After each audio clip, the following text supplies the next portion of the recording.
Hello and welcome to a rainy evening in Los Angeles. My name's Ultra David. This is the Tuesday Show. And I'm James Chen. This is the Tuesday Show.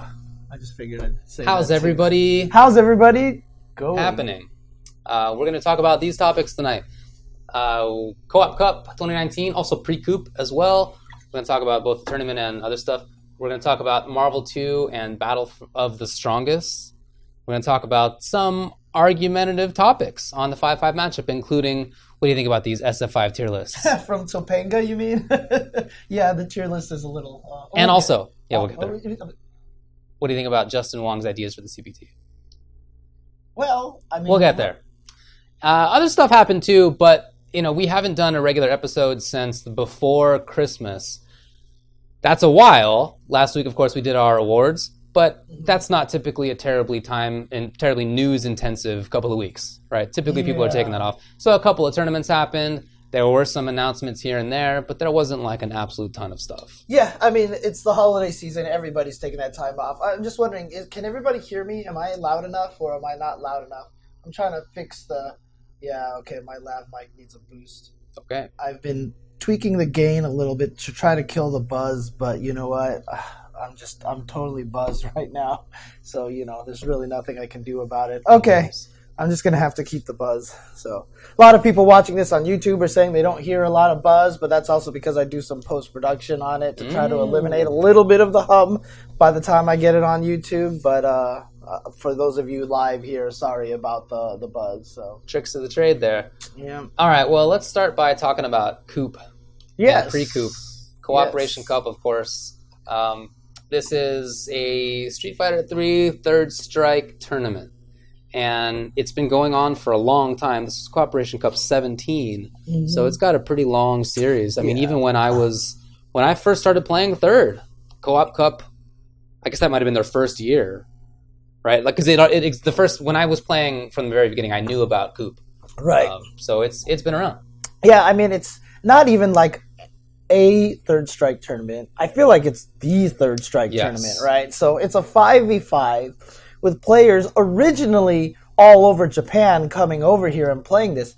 But through the years now, it has gotten so big that now a lot of American players travel to Japan just for this event and play over there. And as well as players from Europe and other places too. It's been increasing a lot. Like I remember last year, it was pretty cool that there was 4 or 5 Americans. The year before that, I think there was one or two or something like that. But this year, there was a large number of teams out there from foreign countries, and so definitely, it's a 5v5. They play through a whole stuff. I think it's just a bracket to start, right? But then they get to the point where they get the top 8, and as a lot of Japanese events do, they pick their spots in the bracket by seeds, basically, as opposed to being seeded. They're like, oh, I'll go here, and these guys are like, no, these guys are free. We're going to challenge them and stuff. So, and it's literally 5v5 players. They just form their teams, in some case, completely unfair teams. Yeah, but but it's really cool, and it's single elimination for each of the matches. It's one game. Each player. Yeah, each player on that team plays one game. So you just get the wildest stuff happening. It is the best Third Strike action that you could possibly ask for. Yeah. And it's so much fun to watch. For sure. And over 500 players, I mean, it's growing, right? It's still growing. Mm-hmm. One of my favorite tournaments of the year, for sure. It's not something I've ever been to myself, but I love watching it. It's so cool to see what modern Third Strike looks like. It looks different. I mean, it's not a 180. It's not a completely different story, but it's more interesting for sure. I like the movements better. The character variety actually is better, although that may be partly due to the format. Right. But it's super cool. I really, really enjoy watching it. I really, really wish that Co-op Cup and Evo would talk and make sure Co-op Cup and Evo are 1 week apart. Because I would totally just go to Japan and spend the entire time there. Because then I would just go to Co-op Cup, hang out in Japan for a week, and then go to Evo. Oh, that would be pretty sick. Yeah, I think that's what it was like last year, right? But was it? Okay. But people it was like Evo Japan was new. Who knew what was going on? We didn't even know if we were going until like 2 weeks beforehand, right? So, but I think it would be so cool if that was the case. So, yeah. In any case, worth checking out. Some of the best players of all time were in it, and still are playing Third Strike in many instances, right? I feel like you could see.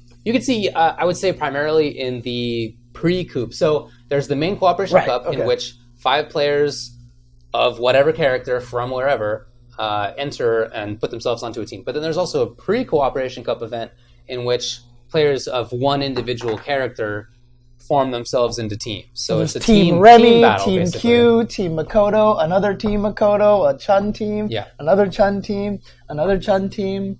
Maybe like 7 Ken teams. No, I know. But you could see that. So Momochi was on the Yun team. And you could definitely see that he wasn't like quite up there. Oh yeah, for sure. You could tell he was practicing some other stuff. Definitely. He was practicing some other stuff. Yeah.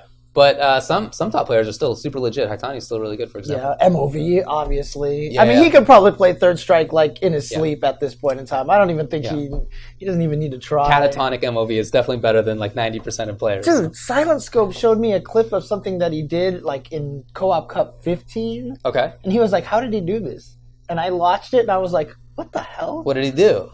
Urian jump backs, he does the shoulder tackle, he parries it, you see him crouch for half a second, then he does stand fierce into spinning bird kick, and he was not crouching at all beforehand. He literally parried, started holding down, saw himself crouch, stand up, hit fierce, hit back down, and then at the last active frame canceled the spinning bird kick. For sure. To charge partition that. Yeah, and I was just like, are you kidding me? That's kind of wild. Like, I was trying to practice it myself to see if I could do it, but I just couldn't believe he did that. And it was just like, it almost looked like he was just like, just another day. They do wild things all the time. Like, there was a moment that really stood out to me where Deshkin was playing against a Sumerian player. Yeah. And he jumped at exactly the frame where when he went into Aegis, it was gone. Now, he was definitely buffering a parry just in case, right, as he's jumping into Aegis. But he knew the timing so exactly that wasn't even a problem. And I don't even know that it was like he was looking at the numbers. It's something that people do, right? When Aegis comes out, you look at the clock, and I forget if it's like 4 or 5 seconds later, it's gone. So you know that. Okay. But it was such a split frame timing that he jumped that I feel like that was like in his bones. Are you sure you're not just giving him too much credit? I really do. It was crazy. It was super impressive. Just I think little things like that are what really jump out to me in watching Modern Third Strike, because people are just so practiced. They've just been doing it for so long that it's those little moments of super optimization that really get me. It's really interesting because, I know a lot of people, I have this reputation for very much disliking Third Strike, right? And, I've been trying to clear that up. I pretty much don't hate the game. It's just, like I said, some guy was a little too happy about the game, and it drove me frustrated. Look, if we could go back and check out old SRK posts, I don't know what we would see, buddy. I don't know what we'd find in there. But here's the thing, though. Watching the game and watching the pace of it and watching a lot of the variety of the characters really is kind of what's been spurring a little bit of this recent kick that I've been on, how I'm kind of frustrated with Street Fighter V a little bit. Because I miss sweeps. I miss the fast pace of the game. I miss the intense neutral. You know what I mean? And you're missing a lot of that kind of stuff. Like, I just just even just having sweeps. Like I said, it drives me nuts that every sweep is -12 in Street Fighter V, and I think feel Ed's is -10. What's that? I think Ed's is -10. I'm sorry. I'm sorry. Okay. Fair enough. Ed's sweep is -10. I think so. But I mean, honestly, I miss having that kind of character variety. And the more I thought about it, and this is just another. Well, we'll talk about this in the 5-5 matchup in a little bit. So, but man, just watching that game and seeing, and again, I'm not a fan of parries, right? I generally don't like what parries do to gameplay. But what parries do for the players and for the viewers and for the excitement of the game, like, even though I don't like parries, I would be 100% for bringing them into Street Fighter V, like as is. As is? Yeah, without even making any adjustments to it. You know what I mean? Like to the system of parries. I don't even support that. Because I like what it brings to the game, the excitement and kind of the euphoria that you get when you see parries happen and stuff, you know? Those are kind of things that I kind of miss. It is pretty sick. Although I would suggest that sweeps are really risky for a lot of characters in third, because so many characters punish them on block with super. Right, for sure. So some characters are cool, especially if the opponent doesn't have meter, but the biggest reason you see sweeps is that they tend to be the farthest range low, and that's important for parries. Right. But and again, it's just one of those situations. I mean, like Dudley's is freaking. Dudley's is great. He's There's plus no doubt on about block. That. Yeah, there's no doubt about that. I mean, how negative is Makoto's sweep? I don't remember now. To be honest, down fierce. People don't know frame data in old games, dude. I definitely used to know whether I could punish it with super.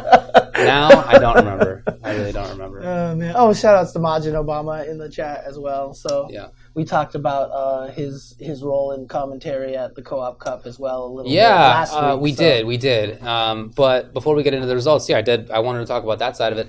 It's great to see players show up who I used to know. I used to know all the guys. Like, so, Farai, as I said last week, is from my hometown, both from Moore Park, California. We used to drive to Denjin Arcade together, so it's super cool to see him there. I used to play with Let Blood Run, who has destroyed that name and now goes by Ryan. I don't know what the story is. We might have to go back to Let Blood Run now. So. Right, we'll talk about it. I used to play with him. Cool to see him. I even used to play with Hold That, the Alex player who's there, because he lived on the East Coast and I was going to school on the East Coast. So super cool personally for me to see all of those folks show up there and commentate. I think Hold That's voice is really good for commentary. Dude, Hold That always teases me about his top 8 third strike footage from Evo East because he got like 3rd place. Okay. And I never published that because I recorded it, and he's always like, "Where's my footage, James? Where's my footage?" And I keep telling him I'm going to put it up because I have the footage. Do you really? I do. I still have the footage. And I was like, all right, I'm going to put it up now because I have the footage. And I realized it's still on mini DV. And what? On mini DV, the camcorder tape footage. And not only that, but all my camcorders are dead. So I have the footage. I just have no way to capture it right now. So I apologize to Hold That. I will get that to you at some point in time. So I swear, I promise, I will do that. Yeah, he's got a good voice. I mean, he doesn't commentate enough to like really develop as a commentator. Right, but I think if he cared to, I think he could be good at it. Yeah, for sure. He's definitely got the excitement level there too. Yeah. So that's the cool part as well. Yeah. So I think that's cool. But yeah, it's really nice to see that. I like too that the commentary style that you all have been doing for the last few years of it it's relaxed, right? Like people can come on and off the stream. It feels like an olden time kind of commentary, because there was commentary back in the day. It's just that it was recorded. So like I would go to Family Fun Arcade in SoCal, and John D, aka Rockefeller, aka Dr. Sub-Zero, I guess, would be commentating like right there next to where I was playing with a little mic, right? So like. And people could come on and off the mic to talk with him. It was just like all haphazard and ad hoc, and it was super fun. Yeah. So I really like seeing that again. Like that was really cool. Yeah. First time I ever got on a commentary mic was in that kind of situation. Right. Although, to be fair, obviously we can say things back then that we can't say nowadays, right? For sure. Because there's definitely a lot more awareness, and we did kind of hint at that a little bit. That one of the commentators, Let Blood Run, did say something a little unfortunate. Ryan went over the bounds for sure. Yeah, he went over the bounds. But again, shout outs to Majin Obama. Yes. For calling him out and like making sure everyone knew which person said it, and like gave him the whole name and everything, and just made sure that he didn't get away with that kind of comment, and everybody just like trying to pretend it didn't happen. Yeah, no, for sure. I think that was really important to do. Yeah. As I said last week while we were talking about the awards and so forth, James just hinted at that those were things that we said back in the day. Like that was common. I'm sure I said something like that, although I don't specifically remember. Many of us did. There was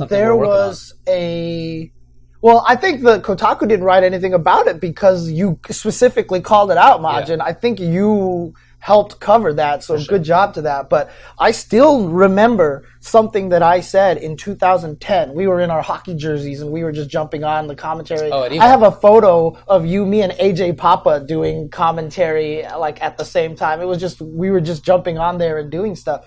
And I remember commentating a match with a female game player. And I remember I made a very distasteful joke. And I still remember it in my head. Okay. And I'm still really mad that I said it. You know? But it was 2010. It was back then. Dude. Yeah, it was just a different time. But even when I said it back then, I kind of realized it was wrong. Okay. And so from then, that's good, though. I've never forgotten it. And I've always wanted to make sure that I never did something like that again. You know what I mean? So it's just, I definitely prefer... I would much rather have... I always felt this way, but I think I didn't think about what that meant. I want to have as many people playing fighting games as possible. Yeah. And I would think that I've always felt that way, but that I didn't know what that meant in a serious sense. Like I never conceived at the time of that applying to women or I didn't. And I think many people were in the same boat. So I much prefer how it is today, where we're actually trying to make a difference and still are not perfect and still trying to work on stuff. Right. But I much prefer that than the old time where we could just say whatever misogynist stuff and it was no big deal. Yeah. I mean, there's also just a lot of terminology that we've eliminated, obviously. Important. And again, as I've said to many people, eliminating that terminology from my vocab hasn't felt like I've been missing anything. You know, like there's so many ways to replace the words. So English has a lot of different words you can use. Yeah. Anyways. I don't think that people are too sensitive nowadays. I don't think that's what it is. I think that people were too... insensitive. They're flippant. Yeah, insensitive, but maybe not even just trying to be dicks, but flippant about it. No, that is to say, not even in the consideration, right? That's not a good thing. You should consider what your words mean to other people and what the impact that they have on other people. But I think that many times back in the day, we just didn't even think about it. It's not like we were specifically thinking, let's be a dick about women. It was just, we didn't have the thought even. Yeah. Which was our bad. I wish that we had done it differently, but now we are. I mean, my favorite example was that I used to use the word gay as an insult, right? Oh, dude, that's so gay. Everybody blah, blah, blah. Right. And I just did that. And there was one time, one of my coworkers at work who is gay, we were all sitting there talking and stuff like that. And he said something. I was like, dude, that's so gay. And I just looked at him and I was like, I'm so sorry. Good. And he was like, whatever, I totally get it. He's from the same time you are. He's from the same time I was, so he was like, I get it. But like, I just used it as that word, and I didn't realize until I said it to straight up, like right sitting next to you like this, to a gay person, just like, I was like, God damn, that's fucked up. I can't do this anymore. And it's not because I was anti-gay. It's not like I was mean to these people. But, I mean, that's to your point, right? It's just that we didn't have that understanding of it. Anyway, we're all working on it, and I hope that we continue to do so. So good job to Obama. Also, that guy's tweets, I don't remember who it was, but some guy's tweets were on fire with being an idiot about fighting games last week. Who was the guy who you were quoting who thought that fighting games only exist because of misogyny? Oh, God. I don't remember who it was. Right. Somebody was just on an absolute tear with the worst takes. With the scrub quotes, right? It was all the scrub quotes fodder for a millennium. It was fantastic. Anyway. Shout out to Toxic NH. Thank you. Thanks for the subscription. Yeah. Let's go back to talking about Co-op Cup. Yeah. So, is there anything else to say about the event itself or anything other than the results? All right. Look, it's one of the greatest things about the fighting game community is that it is still very grassrootsy, right? So, Co-op Cup is another one of those events that really just shows the brilliance of the grassrootsness of it. Not only that, but Co-op Cup, there's no prize money in this. And these guys are playing their hearts out, and you just see how euphoric they are whenever they win for their team, or how distraught they are when they lose. They have this great camaraderie on the team. It presents a awesome environment of the guys all hugging each other, and like, or when they lose, they still like encourage each other anyway and all this stuff like that. There's just something about the vibe of the event similar to Master Cup, the Tekken 5v5 tournament that's at the end of the year. There is that little grassroots feel that I still think is what makes the FGC feel so special. So, shout outs to Coop. Shout outs to Matsuda-san for putting this on every year. I mean, the way that he was talking about it, he just sounds like it's just taking everything out of him. Yeah. But, let's give him more support. I hope that he gets money. Dude, I don't know how. I think it's a labor of love. Yeah, I really think it's a labor of love because they don't even really have any big sponsors, right? They ran a couple of commercials. I think they did have a couple. Maybe Majin Obama can speak more to that. Yeah. But yeah, I mean, people can't pay entrance fees, right? Like it's got to be a whole different economy. So I hope that he's getting paid, but I don't know how that's going to work if it does. The results were pretty sick. It was a good couple of tournaments. Co-op Cup, the pre-Co-op Cup version was won by a Yun team, which was a ridiculous Yun team. Worst player on the team was Momochi. And that's only because he just had no practice since a while, Yeah, just to lay that one out there. It was Momochi, Yakun, Mester, Ushi, and Ochibi. All some of the best players of all time in Third Strike. Congrats. Yeah, I mean, that's the thing is that Chun might be the best character in the game, but when you're fighting against 5 different Yuns all going Ganajin, it's just at some point in time, you're just going to lose. It's tough. It's tough. Yeah. But the Ibuki team got second place with Higa doing a lot of the work. Higa, Ringo, Goe, Red, and Matsushita. That was super, super cool. Yeah, and very cool to see that they have different styles. Yeah. With each of these teams, every player had different styles. And I think that's one of the things I like most about Third is that it just gives you the tools to be a very expressive person in the game itself. Yeah. So Higa's so patient and neutral focused, and then one of the other dudes uses taunt to approach, which I've never seen an Ibuki do. And one of the dudes was just going in there wild it's very cool. So a couple of things I want to mention. Someone in the chat says, they just Co-op Cup means a match Reno. Still not going to apply because as long as you win money, it's gambling in Japan.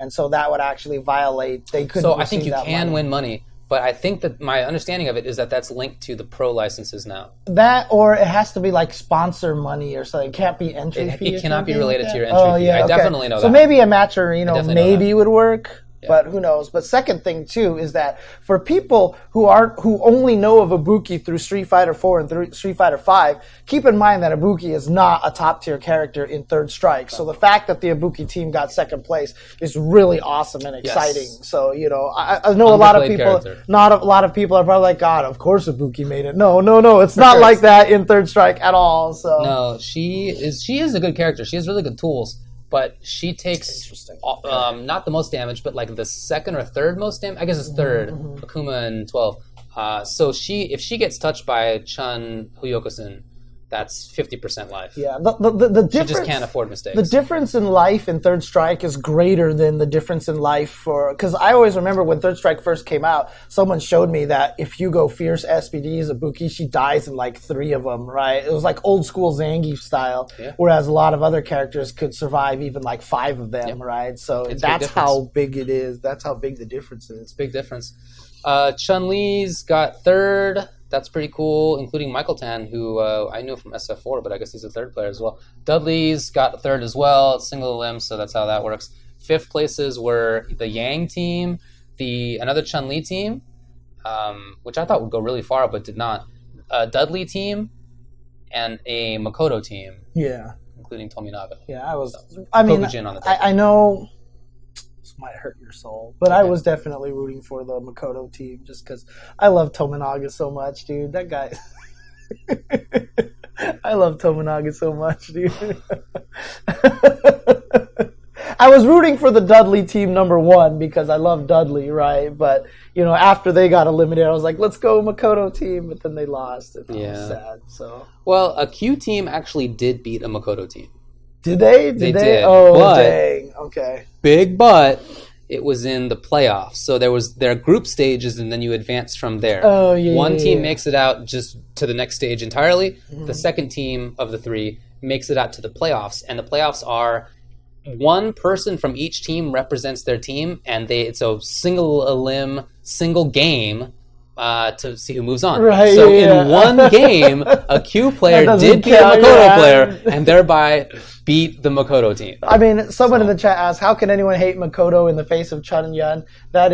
Sounds like, I'm not going to make any assumptions, but that sounds like someone who has not fought a lot of high-level Makotos. God, what a wild character. If you've seen a YouTube video going around recently that claims that dashes are better in SF5 than Third Strike, let me tell you, that is a pile of garbage. Absolute pile of garbage. We'll get to that. That character had a 12-frame dash. Yeah. Makoto's dash is cancelable at any number of times, and it starts at 12th frame. Yeah.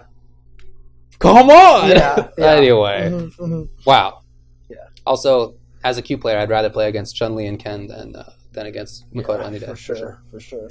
So, anyway, those were the pre-Co-op Cup teams. It was a lot of fun to watch. Then the main Co-op Cup happened, and like I said, this is one where it's not character restricted. Anybody can just be on a team with anybody else. So the fifth places...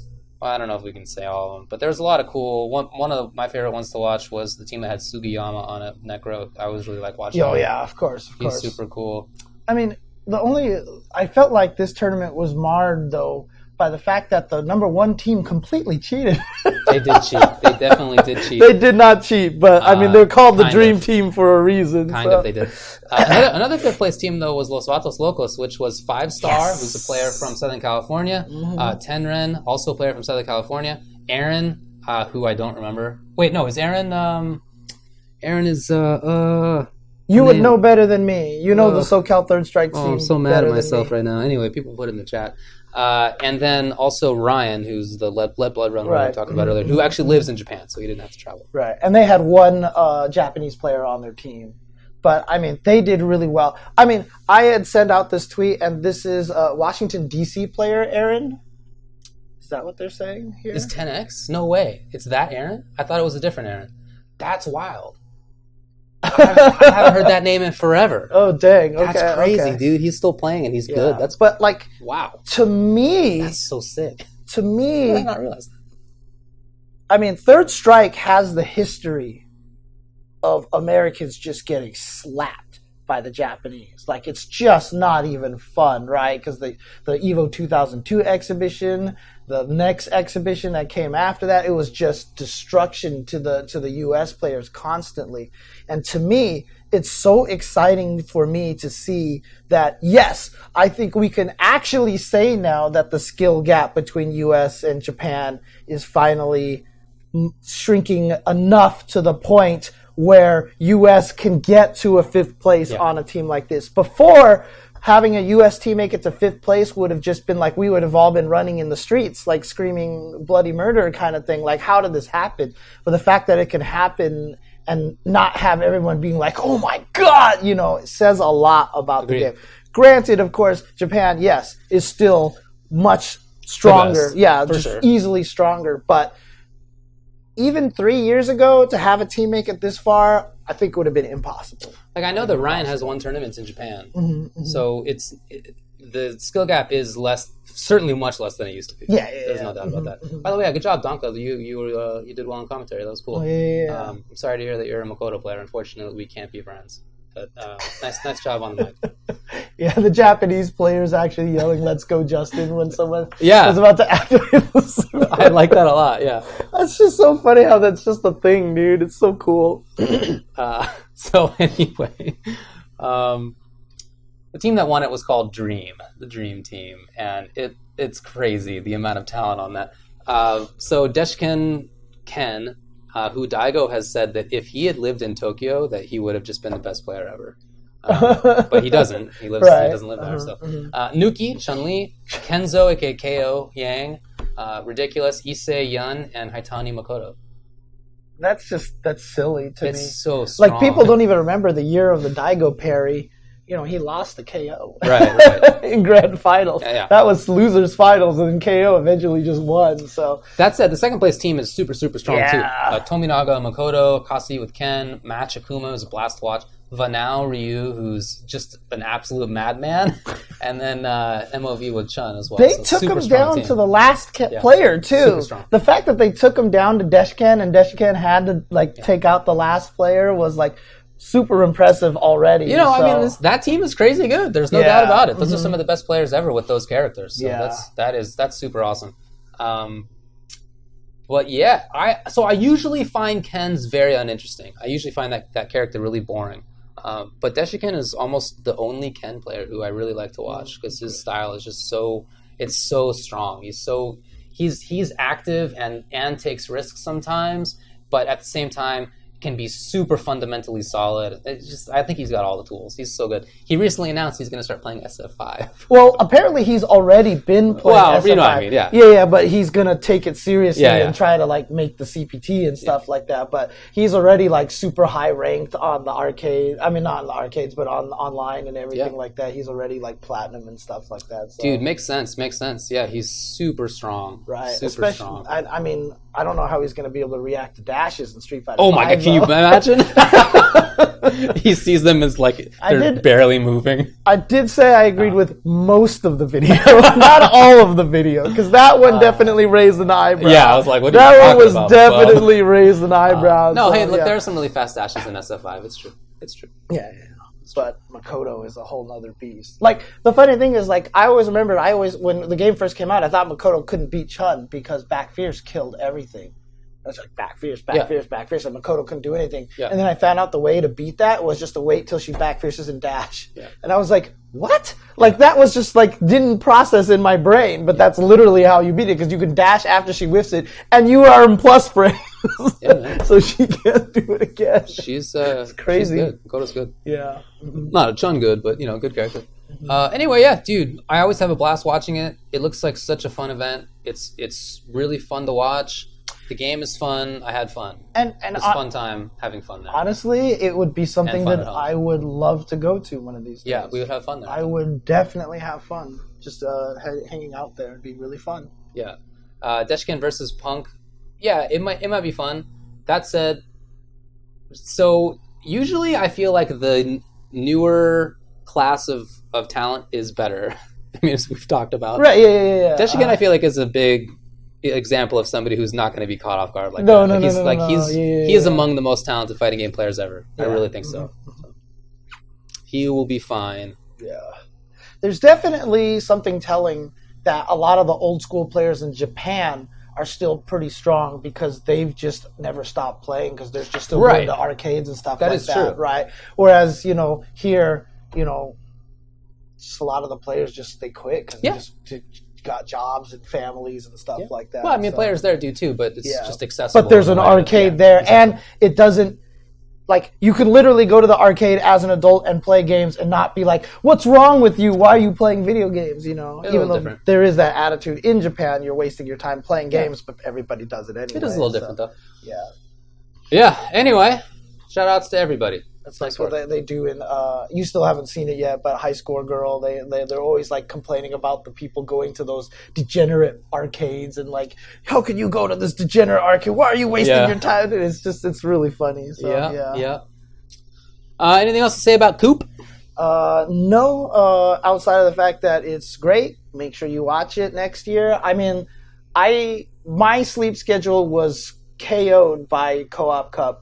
Because I literally watched it on both days until it ended. I had to catch the archive, dude. Until 4 a.m. or 5 a.m.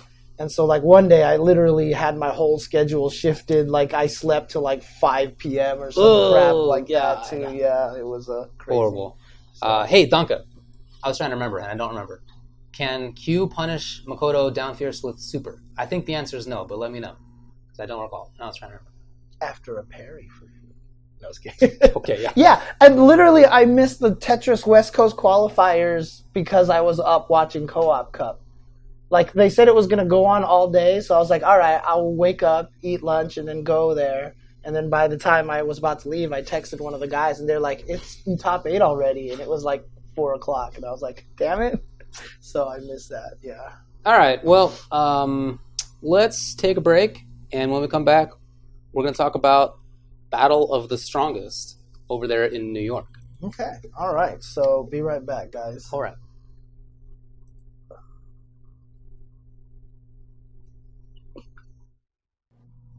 Yeah, I definitely apologize about the buzz again. Still not sure what the problem is. tried doing a bunch of tests, seeing if it was a feedback loop problem. It was not. And so I have somebody trying to help me remotely come up with ideas on how to fix it. So we are currently working on that right now. Hopefully I should be able to get that fixed. If not, I'll have to buy a new Behringer mixer because that might be the problem. So unfortunately, also I am definitely gonna come into the chat over here and mod a few extra people here. Who can I trust? Because there's definitely people that need to be modded here, including High Fight is now modded on our chat. Automatic should be modded on our chat as well. There we go. So yeah, okay. So I got those two guys there. So we have some mods now. So Hi-Fi has some power here now. Am I live? You're live. What up, Jesse? Jesse. Hi, everybody. My name's David. And I'm Jimmy C. Oh, man. No, it's surely Sonic Fox is still there, right? Unless things have changed. But I think that I might find out about that. Well, if Justin is out, that means the only... thanks for the cash. That's it. Woo! Shout out to Zoidberg. Week after week. Thank you.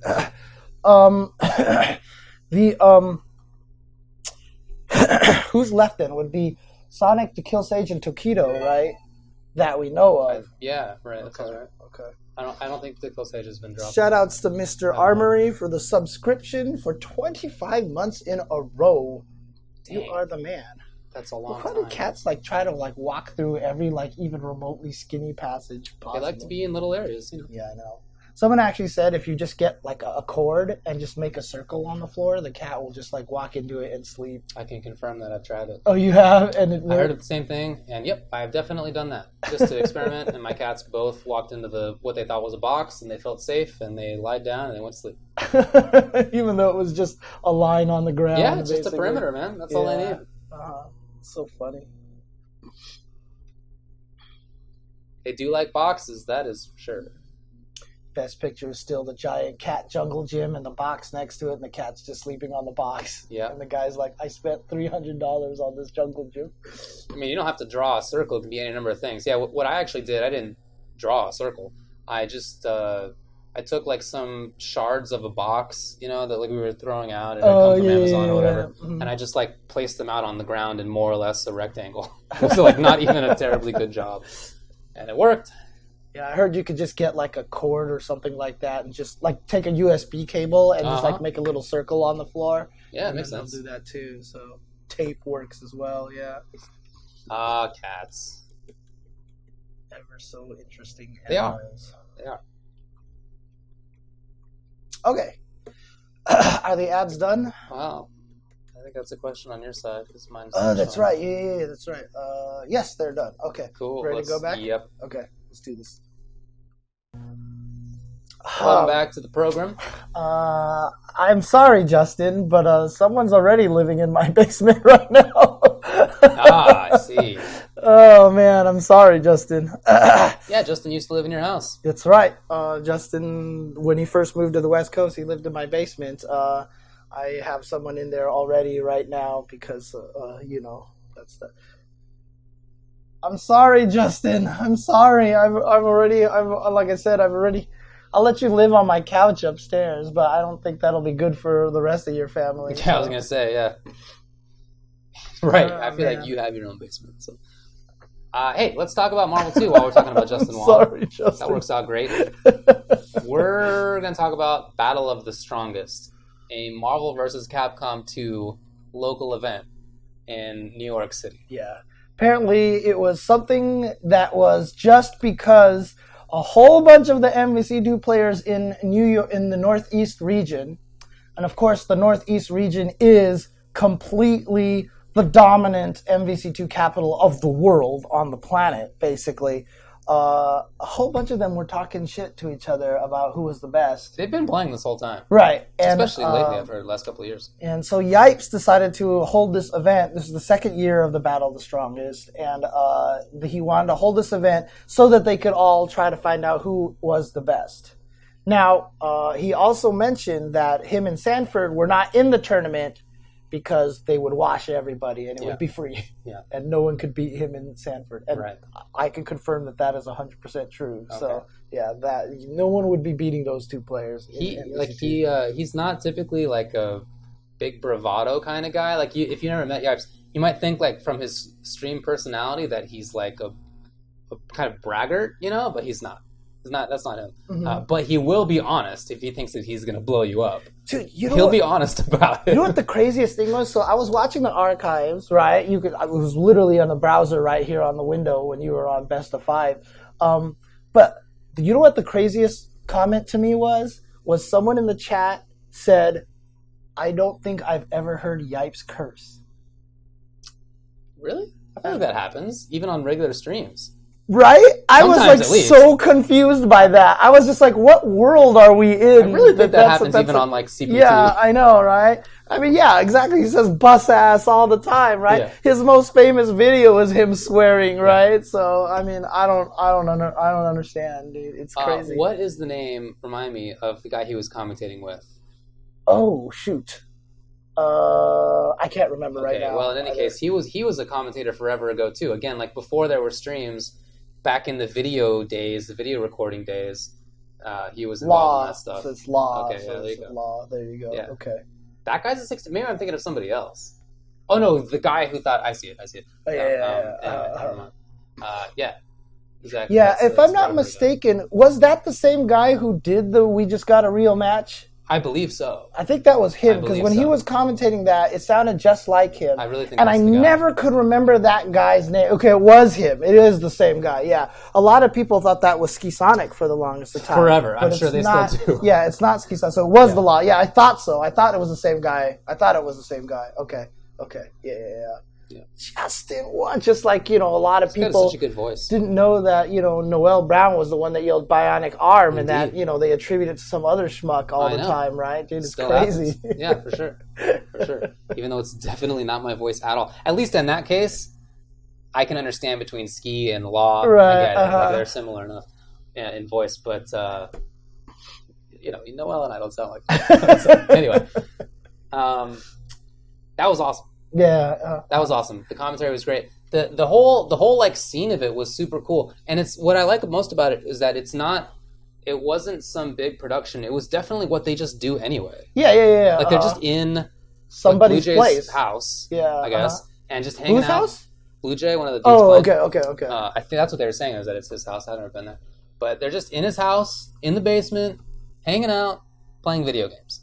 It's happened a billion times. Mm-hmm. And we've all been there, right? Not at that specific house, but like, that atmosphere. Right, of course. So of course. It felt like that. And we just did it this last Friday, We did. Uh-huh. So that I thought was really cool. That was brought across in a very like authentic and relatable way. And the commentary really added that. Like Yipes he had the little Logitech camera, and he'd like do stupid faces into it, and he'd like show you what's going on around the room. Right, like you just felt like you were there. I mean, it's just like what I was talking about, the Co-op Cup thing. It was like a really cool event, but it was grassroots. Yes. And it was just super cool to see. So yeah. So shout outs to Curly W for putting the Battle of the Strongest playlist on there. There you go. On there, so you can actually watch that. So, and again, it was almost the same kind of thing where they all went there without the idea that they were winning any money. They were going to win, I think, $1,500. Yeah, they were going to win like $1,500. The winner.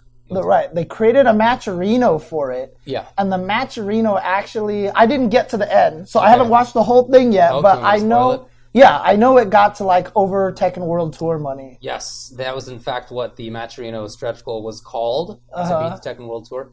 It ended up at $7,690.23. Dude, there was one person who donated like $600 right there on the spot when I was watching it. Sebas from, who we know from First Attack, he donated like $1,000 I don't know. Are you serious? Like a lot. Like he donated a couple of times of like $400 or $500 each. So he put a bunch of cash in there. I wonder if he was drinking at the time. Maybe. Whew. Yeah. But I mean, the stretch goal was 7,500, and they beat that. Yeah, one of the Cannon brothers donated also too. True. Yeah, that's right. But I mean, honestly, that's awesome. Shout out to the man. I know Yipes had to eat a worm at $2,500 or something like that. Man, so. I was asleep by that time, but okay. I heard about it. Yeah. So, but I mean, I hope that question, Martin, is not a real question. I hope it's a troll question. But in case you don't know, Cannon Brothers are the guys who, just so people, because there might be people in the chat who don't know, are the guys who created Shoryuken.com and created Evo. They were the ones who ran Battle by the Bay all the way through B4, through B5. They created Evo. They created Shoryuken.com. So, starting in 96? Yeah, so they're pretty much the reason why the FGC is even existent today. Oh, they really did play a big role. Yeah. There's no doubt about it. GGPO, they created GGPO. They created Stonehearth as well. Not Hearthstone, Hearthstone. Stonehearth. Yes. Also that robot game. What's it called? Rising Thunder? Rising Thunder. I liked it. You know I liked it. Yeah. No. It was a great game. Yeah. It was very cool for Arturo to go stream it. He had the sickest Dreamcast hookup. Dude, and he advertised it in a really smart way. So that was awesome. The technology that he has gone through to stream old consoles and stuff is ridiculous. I keep asking him for advice on how to set up my Super Gun and everything like that. And like, I shouldn't.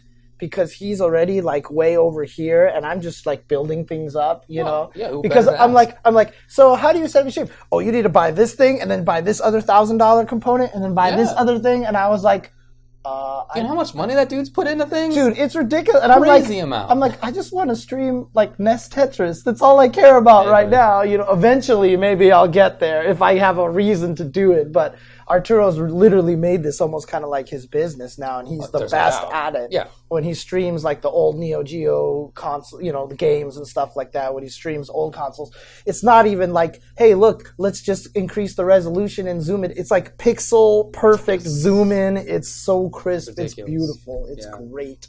So. Very, very cool. So the whole event was awesome to watch. I guess we'll get into who. If you think that's all it is, Seoul UK, it's definitely not all it is. So he's done a lot of extra work into it.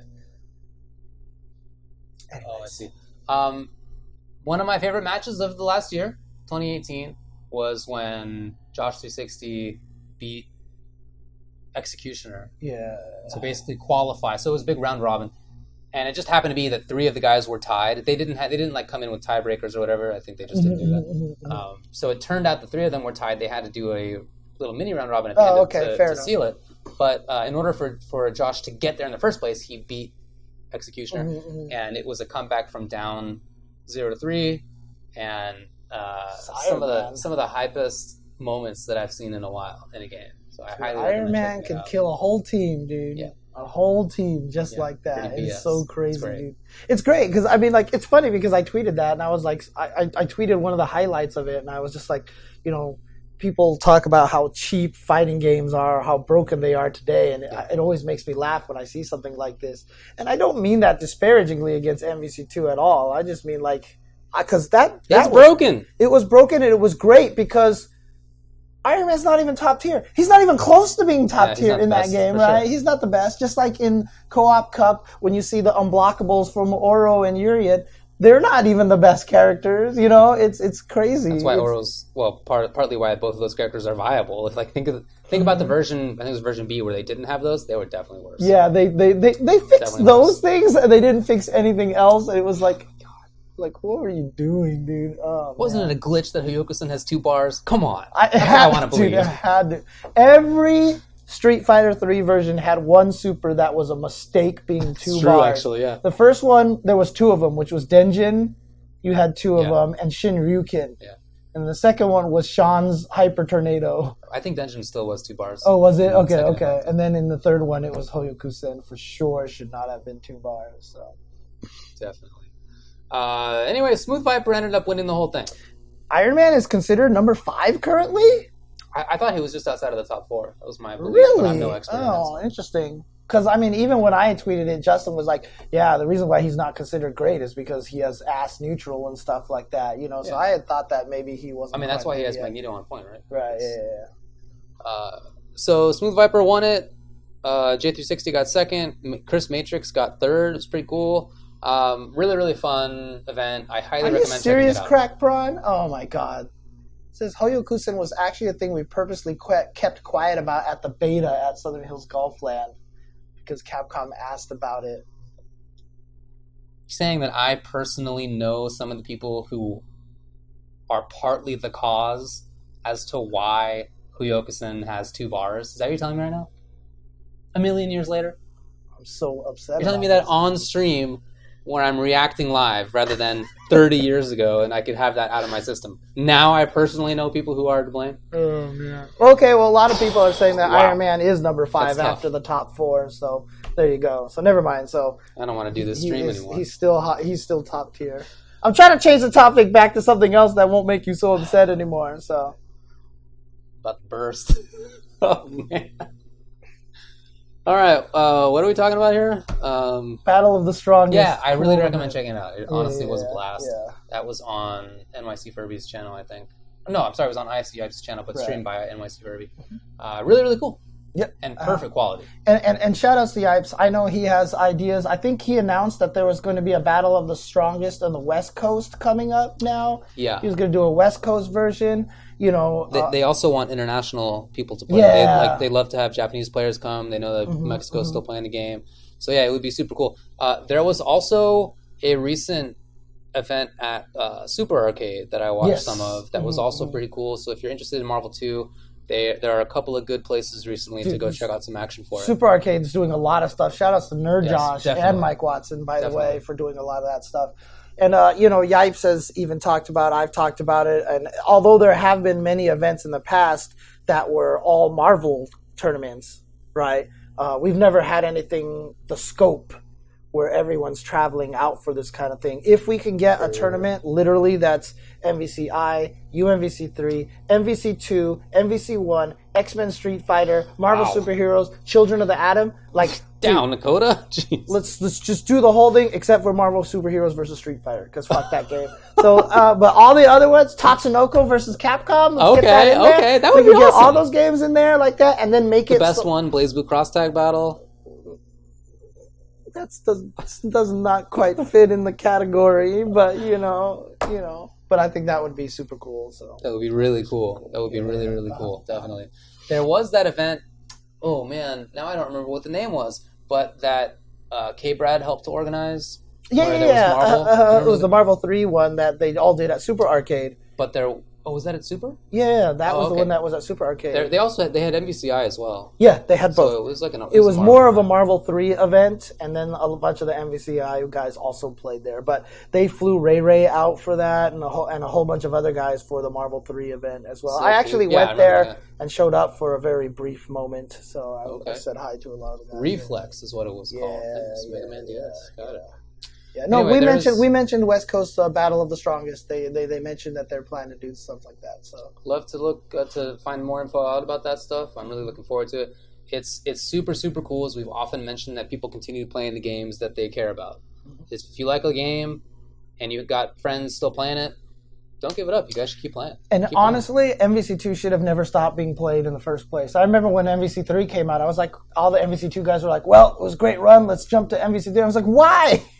Like, we still play Super Turbo and Third Strike. You can still play these old games, but some of them weren't like, all right, let's jump ship. It was more like, well, my ship went down. Yeah, and I don't like Marvel 3, so I guess I'll play Street Fighter. Like, that happened for a while. But yeah, no, it's super cool that they're playing the games that they want to play. Yeah, and even one of the cannons on Twitter was like, man, should we bring MvC2 back for EVO? Or like some sort of like joke about that? And I was like, please, let's do it. Well, I think it'd be really, really cool if there was a dedicated, like, old game. That changed every year. Changing every year, yeah. One's Marvel 2, one time it's ST, one time it's Third Strike, CBS, KOF 98, like, whatever. Games like that to come back, I think that'd be so cool. Yeah, I agree. Cool. I agree. So, or just have an old man Evo, right? So, too, actually, yeah.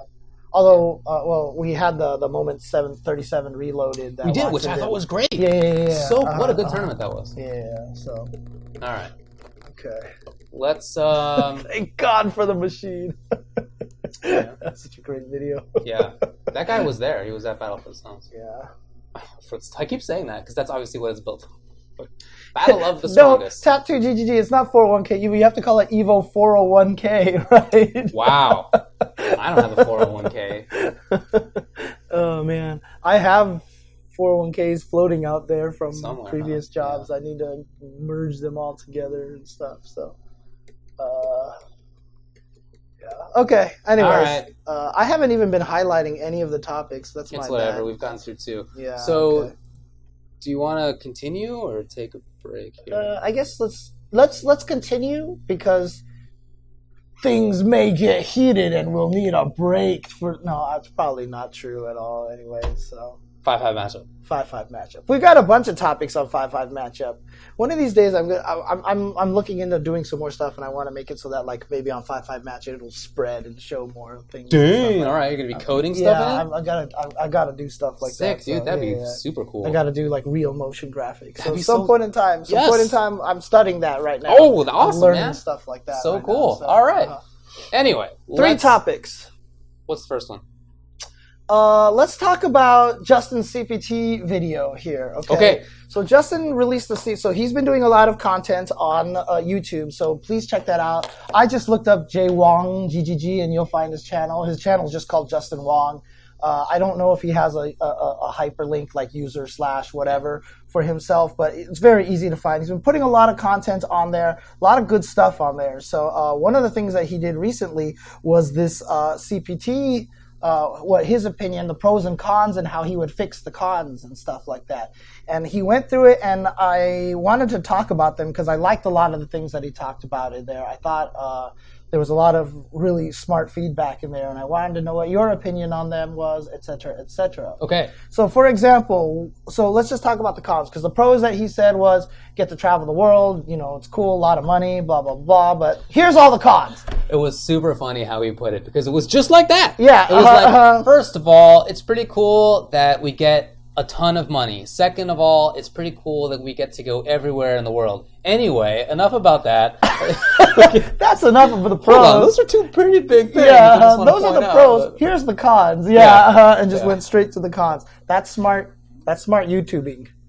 These are things that I've got to learn. These are things I got to learn. So anyways, one of the things that he said was that he feels like there's actually too many events. Yeah. And he said there were 70 plus events this year. He would like to even lower it down to just 50 events. She hates being picked up, so that's okay. She's fast. She's. I mean, I could have gotten her. I just wanted to. I wanted to let her escape if she wanted to. Right. Yeah. Anyway. But too many events. 70 events. What do you think on that one? I think that's true, but I don't know that I want Capcom to be in the business of deciding which tournaments are like worthy or not. Mm-hmm. What I would like to see, so I guess we'll talk a little bit more about some of those other suggestions, but as regards to this in particular, I would love it if like every tournament that was beyond a certain size was a ranking event. Like just as a general rule, have all of them be that way so that we're not kind of picking and choosing, and some in Latin America that deserve it aren't getting it, and even in North America and other places. Just support tournaments. Yeah, that's what I would really, really like them to do. I think there's too many premieres, or maybe not enough of a differentiation between what like a premiere and a ranking means. But I don't want them to like get rid of events. I want if anything there to be more. It's just that I want the ones that matter to be highlighted in a more obvious way. Right. That's my take. The way that I look at it, and I said this last year before CPT went there, I think we need a new rank of tournaments. I think ranking events need to be something more important, and then we need to have satellite events or something like that, right? And because the thing about it is 70 events is a lot. I actually think we should have more events, but that's because most of the events are in North America and Asia, right? I wouldn't mind if we jumped to 100 events if all of them that were added were in South America and in India and in Africa and in the Middle East, and they all got added to the tour as satellite events. And yes, you got points for those, just not as many. But that still gives the people the ability to travel. And so, yes, Justin doesn't have to go to all those events because we have a category under ranking now. So he can still concentrate on the race. So yes, maybe we go from 70 ranking plus premieres to 50 ranking plus premiere, but then then there's another 50 satellite events. That's cool. To have a whole bunch of other events that people can travel within their own continent and go to. Just regionals. Right. Exactly. So if we actually get something like that, I think that would actually be really, really, really cool. So I agree. That's kind of how I want to see it. But yeah, I think it'd be really tough if they did get rid of the ranking status for some events, because certainly part of why some people go to tournaments is that they want to get points. Mm-hmm. I don't know that for some events it's the primary reason. I think it might be a secondary reason, but it would suck for that secondary reasons to be taken away. Right. Like if Texas Showdown lost ranking status, it would be really sad. It would suck. And I don't know how many fewer people would go, but Problem X wouldn't travel from the UK to be there. Right. For sure. Mm-hmm, mm-hmm. So, I mean, they're on the margins maybe, but still important. Right. And not only that, too, but the thing about it is you can't have too many premieres.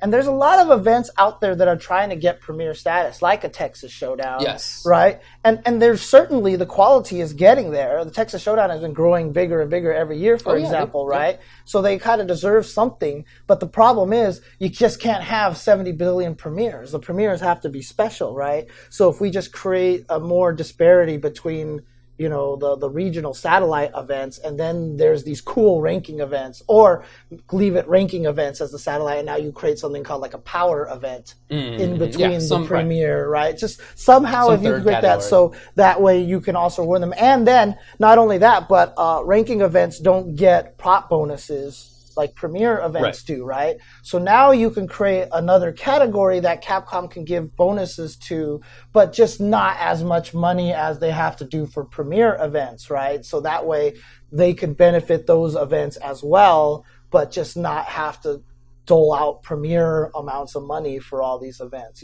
Just little things like, even if it was like a $2,000 pop bonus or a $1,000 pop bonus for a power event, that's still cool. That'll still draw out that many more people to want to come and win that money, So. Yeah, totally.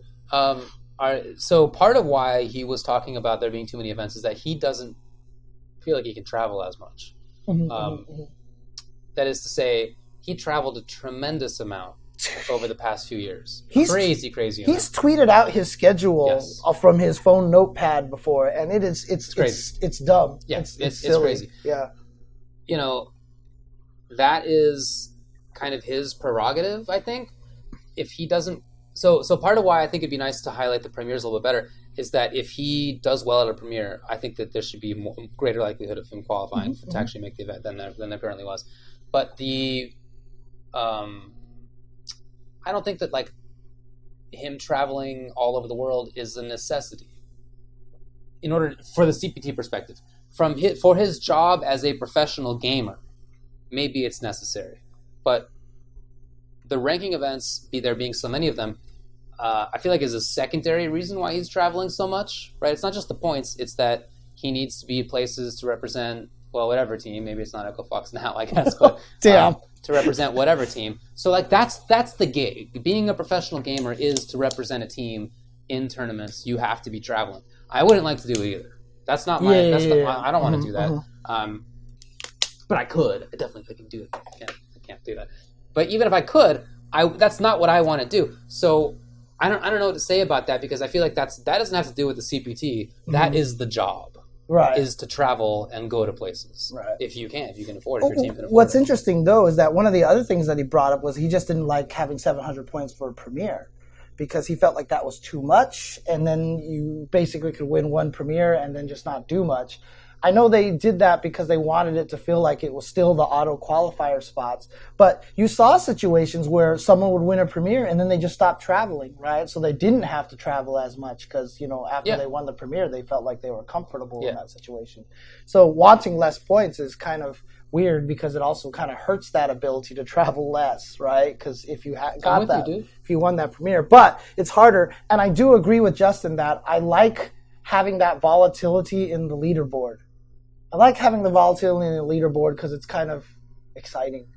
it lets us tell better stories and have more drama about like, oh my God, if this person wins, they jump over here and blah, blah, blah, blah, kind of things. And I think that's kind of cool with that. And I agree. It'd also be nice if the last points getter wasn't 1 point. Right, more volatility that equals more weird. Travel for sure. Yeah. So, So, I mean, I like that idea. I like the idea of more volatility, so people have to travel, so they have to like play more and stuff like that. But that just hurts the players themselves because they just can't travel as they'd have to travel more, right? If they want, yeah. Right.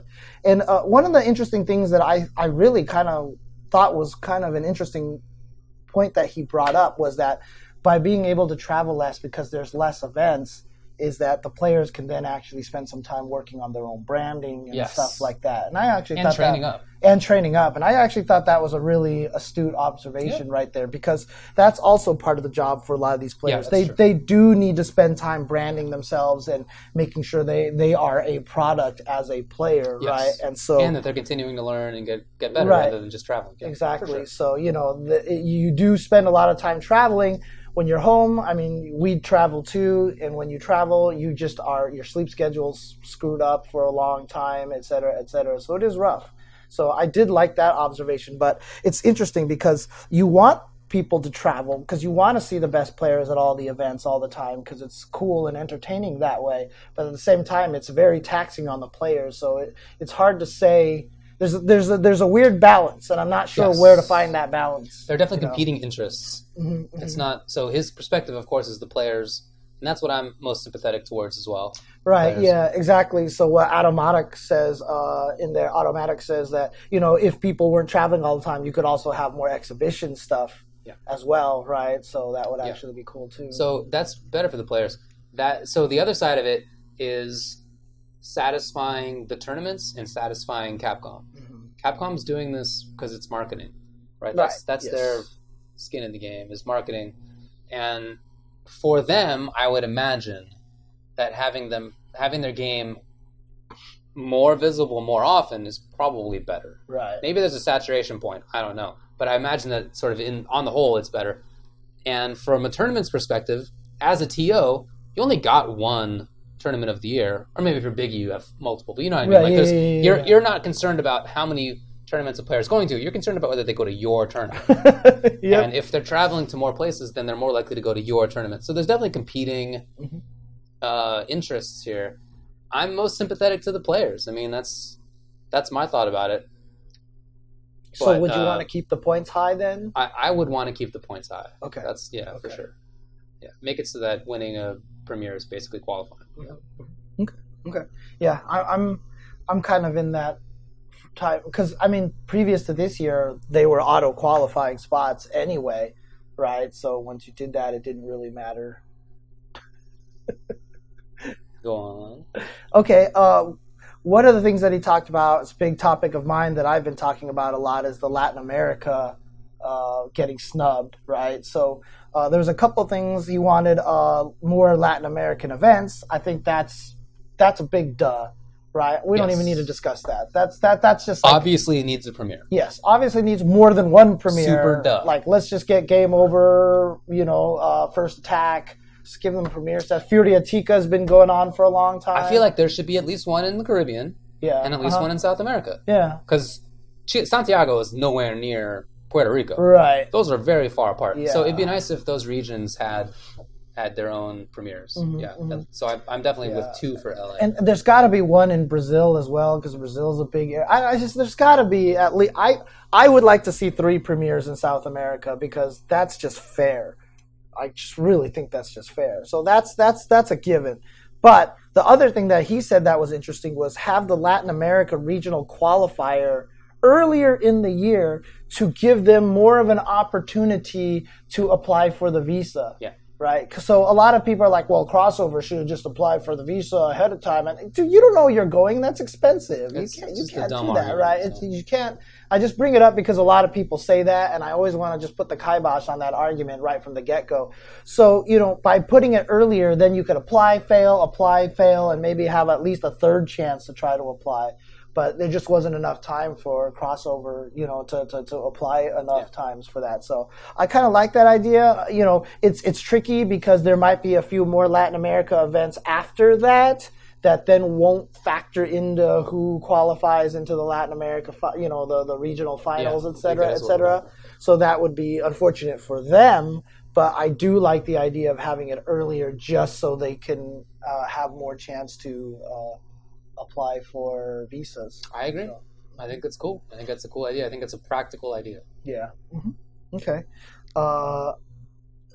Online tournaments, he says, shouldn't award that many points. This is a no-brainer. Yeah. This is obviously a no-brainer. So to go along with your suggestion of 3 tiers. Yeah. It should definitely be the worst tier. However many tiers there are, it's the worst. Mm-hmm. And at a minimum, even if they don't create a 3rd tier of tournaments for offline events, should at least be one for online events. Right. I mean, I understand the idea of it is they want to be able to give points to people who can't travel. Of course. That's the idea. It's a good idea. It's a good idea. Good goal. But it's just not there yet, right? So maybe at least don't make it a premier, make it whatever that second rank is, right? That's what I'm saying, yeah. So, but then also... No, it should be the 3rd. It should be the worst. So you don't even just... Well, Justin was saying that they should change it so that when you win an online tournament, instead of getting any points, you just get free travel to a premier event so that you can prove yourself after winning an online event. And it lets people travel, et cetera, et cetera. I like the idea, but the problem with it is honestly, Capcom's not spending any money on these online events except for just whatever production is streaming it, right? And now if you're streaming it and now you also have to pay for people to fly, that's a lot of budget for them. And I'd rather see them save that for, budget for pop bonuses for power events or whatever you want to call them. I'm with you. Kind of things like that. So if Capcom could do it, that'd be awesome. I think that is a great idea. I love the concept of the idea. The problem is that's just, it would be flying within the country. Within the continent, so hopefully it wouldn't be super expensive, but it probably would be. Let's face it. Yeah. Let's face it. So yeah. No, I don't even really like that idea. I would rather have the reward be right there. I'd rather have there be an immediate reward. Oh yeah. Rather than the potential payoff of the future. Okay. Yeah. Okay. I just don't want that reward to be as high as it is for offline tournaments. That's all. Right. Yeah. Okay. Fair enough. Okay. Let's see. What else did he say? And then the last thing that he mentioned. Well, so the last topic was the last chance qualifier. He thinks he doesn't like it being on the weekend of Capcom Cup because it doesn't give the guy a chance to practice against the matchup.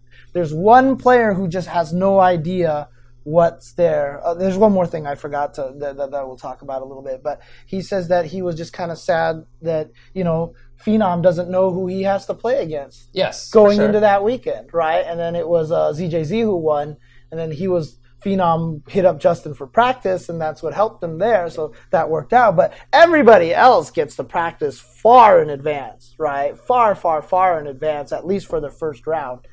I don't know. Maybe a way to fix that is to have 2 qualifiers and they play each other in the first round. But then you can't practice for your second round matchup. Yeah. You know what I mean? It's the same kind of thing. It's the same issue, just one step removed. The best answer to this, I think, goes along with the one point that we haven't mentioned yet, which is the idea of using round robin for the Capcom Cup Top 32 in the way that Tekken World Tour does, for example. Yeah. I think that's just a better format for multiple reasons. I think it's better for the players to not have everything live or die on one match, which is really how it is in double limb. Obviously it's double limb, so it's 2 matches where you can lose, or you have a chance to continue, I guess I should say. But to be in losers is such a different story than in winners. It's 3 matches to get into top 8 from the winner's side. Yeah, even Justin was like... Justin to get from losers. It's a totally different story. Justin was like, I won 3 matches and I got to top 8. Whoa. It's so funny because you would think that he would have the attitude of, yes, I only had to win 3 and I'm in top 8. Yeah. But even him as a player who just did that realizes how kind of weak that is compared to, actually fighting a bunch of people to get there. It's so dependent on what your route is. Yeah. And in any format, who you play is going to matter. You can't play against every other 31 players. That's just not practical. So you're going to have some limited subset, but to have a group, I think, is much better as a player. It's more preferable to have a group because then you can better test yourself against more players. Right. Unless you think that your only chance is to random out, but that's just not, not only a winning argument. Not only that, but if you do it so that it's like the Tekken World Tour where literally they're picking the groups right there that weekend, nobody gets to prepare. Well, that's why I think that this point about LCQ is best addressed by the way that Tekken World Tour does it, so that nobody prepares. But I like that. I like that for not just that reason. I like the idea of players coming into it without prepping for one particular matchup. Which is definitely what players do. Because they think about their path, of course, we were just talking about, but their primary concern is how do I beat the person who I'm facing first? If I don't do that, then I have a terrible path. So I have to beat this person, maybe the next one too, but the first one is super important. So if you look at you can look at your side of the bracket and see not a single Manat. The Manat's going to be on the bottom half of the brackets. You're on the top half of the brackets. And you could just go, I'm not going to practice against Manat. Right. And if you keep winning on the winner side, you don't even have to worry about that. But if you don't know who you're going to play going into it, then you have to practice for everybody. That proves how strong you are as an overall player instead of, So I do like the idea of a round robin. I think that's better from the player perspective for sure. I think it's better from the viewer perspective. I think it's way more compelling to have a round robin event where you see each player play more than just twice. For a quarter of the people who go there, you see them play 2 times. Yeah. After this whole year, 2 times. Right, yeah. I just think that's not enough. So from a viewer perspective, I much prefer the round robin style as well. It's trickier for the production staff. However, if we go into what Justin said, that the last chance qualifiers aren't played that weekend, then you have more time to play some of the pools on one day, some of the pools on the other day. I mean, kind of thing. Tekken World Tour does it just fine, and it doesn't need to be even. Yeah, it's true because it's fine. Like it's already a proven thing. Yeah. So no big deal. Yeah, I mean, I think it would be cool. Now, granted, Tekken World Tour had what was it, 20 qualifiers or 30? They had fewer. Yeah, they I had think fewer qualifiers because the pools can't be too big. Yeah. Because then that's just too much round robin, right? Yeah. And shout outs for the subscription Pugas. Or Pugas. Pugas, excuse you. Pugas, yeah. Sorry. But we get the best subs here. I know. Paratestes and Pugas. Classic and names. like that. Nice work, everybody. But, obviously, if you had 32 qualifiers, what would you do? Pools of 8 each? Like 4 pools of 8 each? That's a lot. It's probably too much. That's a lot, right? So you would have to have maybe 5, but you'd have to have 8 pools of 4 players, maybe and then round robin. But then you'd still only play 2 or 3 matches. You can have like 4 pools of 6 or something. This is a question that you'd have to ask to Curly W and Hanzo in the chat. They would have to kind of do the math of it and everything like that. But it's totally solvable, and I'd rather, from both player and viewer perspective, I'd rather have that. Yeah, I agree. So I definitely like that idea as well. So there you go. Okay. Let me ask you this before we change subjects on the 5-5. Okay. What is the one thing that you want to see most changed for a CPT? That's a good question. What I primarily want out of the tours is simplicity. Mm-hmm. I think they're too complicated. Although I just suggested adding a 3rd category, I suppose. But yeah, I think that's what I most want. But see, I don't think the 3rd category would make it more confusing. Yeah, maybe not. Maybe not. It's just a set number of points, right? Yeah. But yeah, that's what I want. Just keep it as simple as possible. You have the constrictions of you want to have each region represented, so you need to have some external regional point system. I get that. I don't know what I would specifically change to make it more simple, but that's in designing it. I feel like that's what I would drive for, is simplicity for everybody's sake, for the players' sake, because certainly I heard multiple times over the last few years players say things that I knew weren't how it works, right? Like they didn't quite understand how the CPT format worked. I heard this from Injustice in particular, dude. That first year that they had Injustice stuff was wild. And I don't even follow it that closely. So it's the points I mean. So it's good for the players. And from the viewers too, the commentators and viewers, dude, it's hard as a commentator to make it seem that some tournaments are important because it's so convoluted in some cases. And I am thinking more of the Injustice side of things here, but it's hard to make it obvious why, from a sort of year-long perspective, you should care about Right. some individual events. So, yeah, I want a simpler story to tell from a commentator perspective, and from a viewer perspective, a simpler story to understand. Okay. I liked Hanzo's suggestion in that we should have a musical act in between every single pool. More musical acts. No, actually, no. Just excise that forever? Yes, I mean, if I had a non-serious Yeah. thing, I would say just no more musical Dude, acts. there's no doubt. Just stop. There's absolutely no doubt. Stop. It's No. always bad. Yeah. But honestly, my improvements to CPT is just the same thing that it's been for all year long, which is just let's just help the Latin America scene more. Right. Let's do more for the Latin America scene. So Yeah, well, like you were saying, I'd love for the Indian scene to have more. I know there's some scenes in Africa that I think should be repped a little bit more. Yeah. There's more chances. Dude, you just go on Fightcade and you fight all those guys from Brazil and stuff like that, playing in those old games, and they just destroy everybody, right? Yeah. So, I mean, they're there. I do. But, know that. I mean, the nice thing about it is if they can find a way to make it work for the Latin America scene, which has a proven record of having a lot of strong players, that can lead to the blueprint of everything else to getting the Indian scene, to getting the African scene and stuff like that. So, what if the musical act was Roller Girl, my favorite musical artist? It's a good question. Not Alice DJ, wasn't it? Or... It was. How do you not? You were alive during that time. How do you not know those words? I did not pay attention to dance music or electronic music at all. I mean, come on. I wasn't a fan of some closest thing was genres, Pet Shop Boys. Closest thing was probably Pet Shop Boys. Is that close? Because they're kind of one of the people who them and New Order. Oh, definitely New Orders. It's important. They were kind of the ones that brought in the whole techno dance kind of electronic music. I don't know if I would describe it that way, but they were important. That's true. Yeah. Anyway, what if Roller Girl was there? It's a hard question to answer.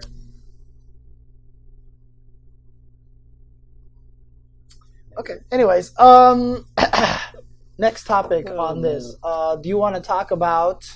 Let's talk about Street Fighter V. All right. Which part? Tier list or the video that I tweeted out? Wait, what was the second part? What? What the tier list. The tier list or the Street Fighter video that was talking about the crazy dashes not being, and here ways to fix Street Fighter V. I see. I feel like that's a conversation we've had, but let's save that for the last one then. Okay. Let's talk about tier lists. Now, there have been a couple that have come out. For Season 4. For Season 4. Of course, Season 4 is a month old. It's less than a month old. Right. But everybody wants to take their stand, and I've done that too. I think it's pretty cool. It's pretty fun to be able to do that. Wow, you caught her. I can't believe it. She wasn't looking. She just made a little upset cat noise. There was a little whimper. So she doesn't love where the claws are coming out. Oh, yeah. She always has the claws come out. Dang, you got to trim those babies. Look at those talons. Dude, I can't trim her claws. Every time I've tried, I've died. Oh well, maybe that's because you haven't trimmed her claws. Yeah, I know, right? It's a chicken or the egg problem. Yeah. All right. Someone always said that they should do to do the taco cat thing where you wrap them in the blanket. But trust me, I haven't been able to wrap her in the blanket either. So we'll figure it out, anyways. All right. Okay. So Topanga put out one. Topanga, of course, some super strong players who go into the discussion on that. Like Mago was one, Gachikun was one. Mm-hmm. I don't know, a couple other dudes. And they had, in the top tier, Akuma. So I would say, I'd put it like this. Rashid, duh. Okay. Obviously, duh. He's in top. Whatever your top tier is. Got buffed. Also, Ibuki, Akuma, Dictator. Cool. Then Birdie. So that's the contentious one. Birdie in the top tier. Their explanation for it was that they thought Birdie does well against important characters. That he tends to beat characters that are like the top tier. We'll talk about what the other important ones are. Mm-hmm. So in high tier, they had Geef and Cammy. Birdie beats Geef. Right, but Geef up there? Right, also a little weird.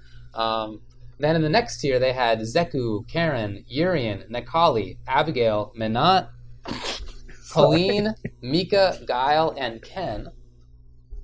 Zeku, Karen, Urien, Nekali, Abigail, Menat, Colleen, Mika, Guile, Can you just open this up from the and just show people. Google Drive and just show it? not the most effective format to do it. Do you still call it? Do you have a new document that's season 8 notes? Yes. Okay. Let's see here. Season 8 notes. Let's see the tier list. Oh, CN put one out too. Yeah. Got a couple. Okay. And just put this on the screen? Yeah, just screen it. Okay, let's do this. So you have the inferior daytime version of Reddit? I didn't even know you could change Reddit. That's cool. I'll have to remember that next time. So, pow. Okay. So here is the current tier list. So this was compiled on their stream, Topanga stream, and then Hi-Fi put it on Twitter. Slide forward. Slide to the side a little bit more, David. Oh, yeah, okay. And then folks on Reddit Street Fighter put it up in a text format. So there you go. There you go. So it's Birdie, Abuka. Birdie, Abuka, Akumi. Yep, obviously. Rashid and Dictator. Geef and Cammy. Then Zeku, Karen, Yurian, Nakali, Abi, Manat, Colleen, Mika, Gal, Ken. You can see right there, Sagat, Jury, Boxer, Sakura, Falk, Dalsum, Chun Fang, blah, blah, blah. And then, of course... I don't know about blah, blah, blah. Some of those are important. Okay, Nash, Ryu, Alex, Blanca, Claw, Ed, Laura, G. And then at the bottom, Cody and Kage. Yes. Because they don't know. Correct. They're just not sure. I don't know why Cody they still don't know. I'm not really sure either. It's a good question. Mm-hmm. But that's what they said. So, what do you think about this list? Okay. Give me your thoughts, buddy. I mean, I'm kind of baffled by it already. Baffled. Right? Okay, so a few of the standouts are Birdie. Like, now, I know Fudo has been picking him up. Correct. He's been playing him a lot, and he even said that he's worried because he wants to play him more, but he's afraid that's going to hurt his Mika play a little bit. Right. But he's been picking him up, and he's part of this tier list making thing, right? So, of this Topanga group. So, maybe he's seeing something. This could just be an influence on his part that he's just seeing something that this character is really good. I've been seeing a lot of V-Trigger 2 tech videos that, has started looking like it's turning him into the one mix-up robbery character. I mean, he done been that guy. Like, yeah. It's not new. He's always, in Trigger, he's always pumped out damage. But converting off of standing heavy punch, very good. Max There's range. No doubt. Yeah. Stuff like that, right? So there's definitely new stuff that he has. So maybe... he's still a question mark to me. I still don't know if he's top tier, right? I don't like Geef and Cammy being in the same tier is weird to me. One, I don't think Cammy got nerfed much at all. Yeah. Okay, I still think she's like top 5 potentially, right? I played her. She doesn't feel any different to me. Like I didn't feel like anything was different. I didn't notice anything that was really significantly. I definitely got my crouching strong hit maybe a couple of times because it got a bigger hurt box. But. Like, her problem is only if you're whiffing buttons, right? That's her only nerfs, so like if you whiff stuff. Also blocking low jab is now 0. Oh, that's so true. if you block low jab, you can challenge a little bit. And back strong is the worst anti-air. But you also can have Dragon Punch. Right, exactly. So, I'm not convinced Zangief is this good just yet. Now, I don't think Zangief is bad. He's not bad. I just don't know if he's this good. However, I think he might be one of the characters that I go to this season just to because I just want to see where he is, and 2, I just need someone with a command grab. I just need someone with a command grab. So. Command grabs. Yeah, and it's exactly right, Big for Lil. Like, Itazan is the one that's making everyone think Zangief is so good. He was not that good in Season 2, but Japan had him ranked as like one of the best characters because of Itazan, right? So my thoughts about this tier list are basically that they're about the players and not the characters. And on Twitter, some people responded to me saying that basically is what they do. They just look at like what character is currently winning the most in real life. Okay. And that is obviously something that takes into account the player, right? Because who's actually doing it. Right. And so Geef is going to be high because Itazan's ridiculous. He is always crazy good. And my guess is that Birdie's up there because Fudo's playing him and because Trashbox is number 1 on the internet. So I feel like that's probably the biggest reason that character's up there. Those are 2 super good players. Fudo's one of the best ever. There he is. Right. I mean, so I really think that's a big part of what it is. Whereas in our tier list tradition that is more like the US and other Western areas, we take a more theoretical approach. Right. Right. So theoretically speaking, if everybody were to play at the same high level which characters would come out on top. Right. It's a theoretical. It's obviously not reproducible in real life. In reality, every player is different. Nobody has the same exact skill level as anybody else. You can't have that kind of situation. So we just kind of do it theoretically. Who should win? The best way to say it is, if you could take any of the top players and clone themselves into 33 times, and that player played themselves every single time, generally who would come out on top, right? Exactly. With the same skill set, who would come out, which character would win a lot. Exactly. So, yeah. So that might just be a fundamental difference.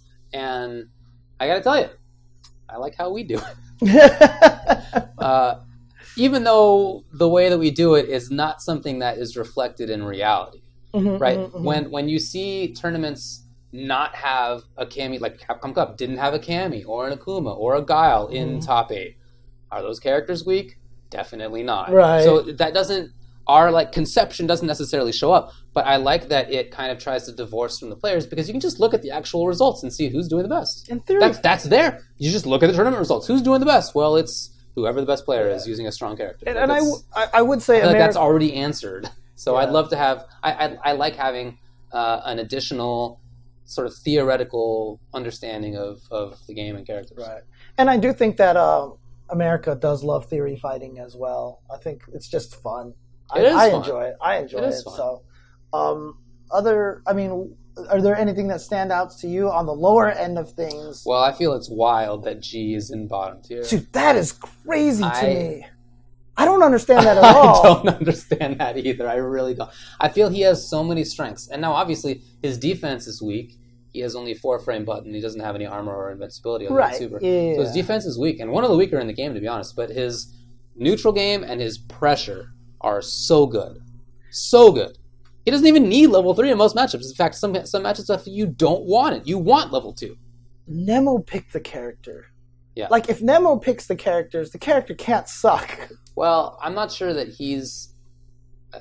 well, he did play Vega in Season 1. Yeah, Nemo's a hard nut. Like, he's so good. I don't know that he's, like, the best person to talk about when it comes to tiers, because he often he's such a unique player that he just does different things. So, I don't know. But, yeah, I feel G's very strong. I feel Blanca's very strong. Yeah, Blanca is too low. Dude, Alex is still down there? Alex, I really feel, is too low. I think we are going to see so many Alexes this year. Alex is going to actually show up in tournaments this year. I think so, too. Outside of the surprise sending the losers bracket of NuckleDoo and Punk, I think Alex is going to be sending a lot of people to losers bracket this year. I think so too. So. Xian also put out a tier list where he has Blanca quite low, 4th worst. He did an interesting way though. He kind of looked theoretically at like which characters have different sort of stats. So he kind of rated their stats and then put up the stats. So it is more of a theoretical approach. But yeah, he had Blanca quite low as well. In the Topanga one, so the ones that jump out to me as being the funkiest are Geef in 2nd tier, really in top 7, right? That's what that is. And G being so weak. I think those are the ones that jump out to me as being the craziest. But, I mean, one of the things that's interesting, Daigo's been playing Zeku recently. He has. Yeah. I think I don't know that I would think he would play Zeku, but I do think Zeku's quite strong. Yeah. Oh, yeah, for sure. But, I was just saying that because they still have Ryu pretty low. And I didn't think Ryu got improved enough, but a lot of people are telling me that he's significantly better. I do think he's significantly better. Yeah. The sped up Fierce Fireball and the slowed down Jab Fireball, I think are a pretty big deal, bigger than I thought at first. Okay. And the fact that he can combo lights into Danky Kick. Yeah. I think that's really good. Like his stand short's so good, but rarely counts. Right. So now that you can just in footsies you're buffering into Danky Kick, I think is pretty important actually. Okay. But I do agree right now. Someone asked me, who I do think is the worst character. I guess Claw's changes just aren't good enough, so he's probably still down there. Yeah. Ed is probably down there right now. My take on Ed is that I think... So I wouldn't have Ed in bottom tier. I think I may only have Claw. But look, the tiers are compressed. Like, they did a pretty good job. You know what I mean? Like, it's not a terribly imbalanced game. Look, it's okay. dude, Ed and Vega being at the bottom tier means they're like B- or C+, right? Like, that's the worst that they get. Whereas, like, in Season 2, there was definitely some E and F tier characters, you know what I mean? Yeah. Like, so I feel like this one, and even E and F tier in Season 2 is still not even that bad compared to E and F tiers in other games, so. That's true, yeah. I think it is pretty good. But yeah, funky choices. It's just it's if true that they pick their tier lists more on which characters are actually doing well in reality, and this is more understandable to me. Like that, I feel like that is. Right. I get why they did that. Why they would rank these characters in that way if that is their decision-making criteria. So, but just from the more theoretical tier list perspective, I don't know, man. I don't like it. Yeah, it's very early. Well, here, let me ask this question for you. What's your early take on Kage? I think he's pretty good. I wouldn't say that I think he's great. I do think he's pretty good, though. I think his pressure is fine. So I think the biggest issue with Kage for me is that he's so like instantly digestible. Like he you know what you're doing when you pick him up. And he does have some additional tricks, but you basically know the character. You just see, okay, the roundhouse axe kick, cool, it's plus. You have a button that goes into that. You have a frame. Oh, there's a frame trap. Like it's just so right there that I think if people are expecting that, like in 6 months we're going to find out new Kage tech, I don't think that's going to happen. Right. If it's going to happen, it's going to be only during V Trigger. I think that's his biggest issue is that he's just not the like room for development is not there. But I do think he's pretty good. I don't think he's a bad character for sure. It's just everybody had such a quick reaction to, oh my god, this character is so good when he first dropped. Yeah, but I think that's understandable because he's so just obvious that you look at him and you're like, wow, this is day one and I've already found plus frame, cool knockdown tech, vortex situation. Here's a couple buttons. Surely in the future he's going to continue to grow, so he'll be strong. But it turns out that that's the character. Yeah, and again, Cody and Kage aren't low. They just put him in a category that they don't know right now. So, but again, I just I personally feel that the balance this season is really, really strong. Yeah, it is. I think they did a really good job, and honestly, those tiers with Zeku and Sagat in them, I feel like they're all just kind of blended. And in fact, I would even throw in Laura. I don't know why they always rate Laura so low. I don't get it either. I don't get it either. They obviously don't like the offensive, no defense characters because they have Laura and G down there right now. And they're both kind of similar in that robbery status. And I think they're both super good. So I don't know why they have them listed so low. I guess I can see that. I guess maybe they just really value that wake-up defense kind of thing. Sure. Or something. No, well, it is valuable. Right. Yeah. And I wouldn't have G in top tier. I just think he's better than where they placed him. I would make some other changes. I think Chun is really good. I think he's being slept on a bit in that tier list. I think that in bottom tier I might only have like Claw and Nash. I don't even know that I would have Ed. Wow. Okay. But I do think Rashid's the best in the game. So you still think Nash is pretty bad right now? I mean, in the context bad in the context. Yeah. Yeah, I think he's useful in some matchups, but not fantastic. The thing about Geef being up there is that it's not just Ita-san. Like, he is definitely a better character. Yeah, she's on a little marathon. She is on a marathon today. She is like attention mode right now. Yeah, I don't understand. I'm happy to give it. I don't understand where this is coming from. I've never seen her be so attention grabby like this before. Cool with me. Okay. Geef is good. Geef is not a bad character. I firmly think that he's like well ensconced in mid tier. He doesn't have as bad a time as he did in season 3. And at sort of the maximum, I think he's quite strong in some matchups. But at the same time, I still think he gets crapped on by important characters. Right. So Birdie is a tough one. I think that Sagat is tough for him. Minot is definitely still tough for him. He loses to some of the characters, although maybe not terribly. Like, he loses maybe to Guile. Like, there's to Abigail. Like, he I think that there's too many of those situations for him to be considered anything like high tier. But solid mid, and a good character. And if well played, and maybe in combination with Abigail or something like that for anti-zoner matchups, I think he could win a tournament. But I don't think that he would win a tournament by himself. Right. You need something else just for those few bad matchups. Right. Okay. Well, he's a lot of fun to play. He's much more satisfying to play, certainly, than he was in Season 3, where he was, if you landed a lariat, you just it didn't matter.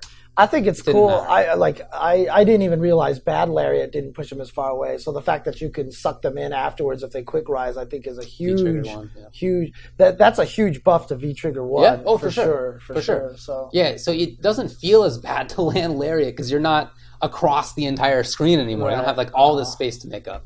I think Cody's good. I thought he was good in Season 3, to be honest. I think he was a little underutilized, but he just came out maybe a little too late. But, I mean, we didn't see much Sagat and G either because, So I have a funny feeling it's going to be that thing again where last year's DLC characters are going to come out and all of a sudden be like, what the heck? They're way too strong kind of thing, because nobody used them. They buffed them. So Zeku, Zeku was 2 seasons ago. But, like, Manat, for example, before that, Balrog was, not considered super. Balrog and Guile, and then they got buffed. And in Season 2, they were the best. And then, it seems to be a common pattern, but we'll see what happens with them this time. Well, at least Capcom didn't overbuff any of the Season 3 characters. Yeah. I agree. And what I like, too, is that Capcom was pretty confident about some of its calls. Like, they slightly buffed Sagat, but it's not a giant amount. They didn't change Jury, almost at all. They just believe that she's fine. I think that stuff's cool. Dude, they made some interesting changes. Ones that I was really surprised that was they seemed super thoughtful to me.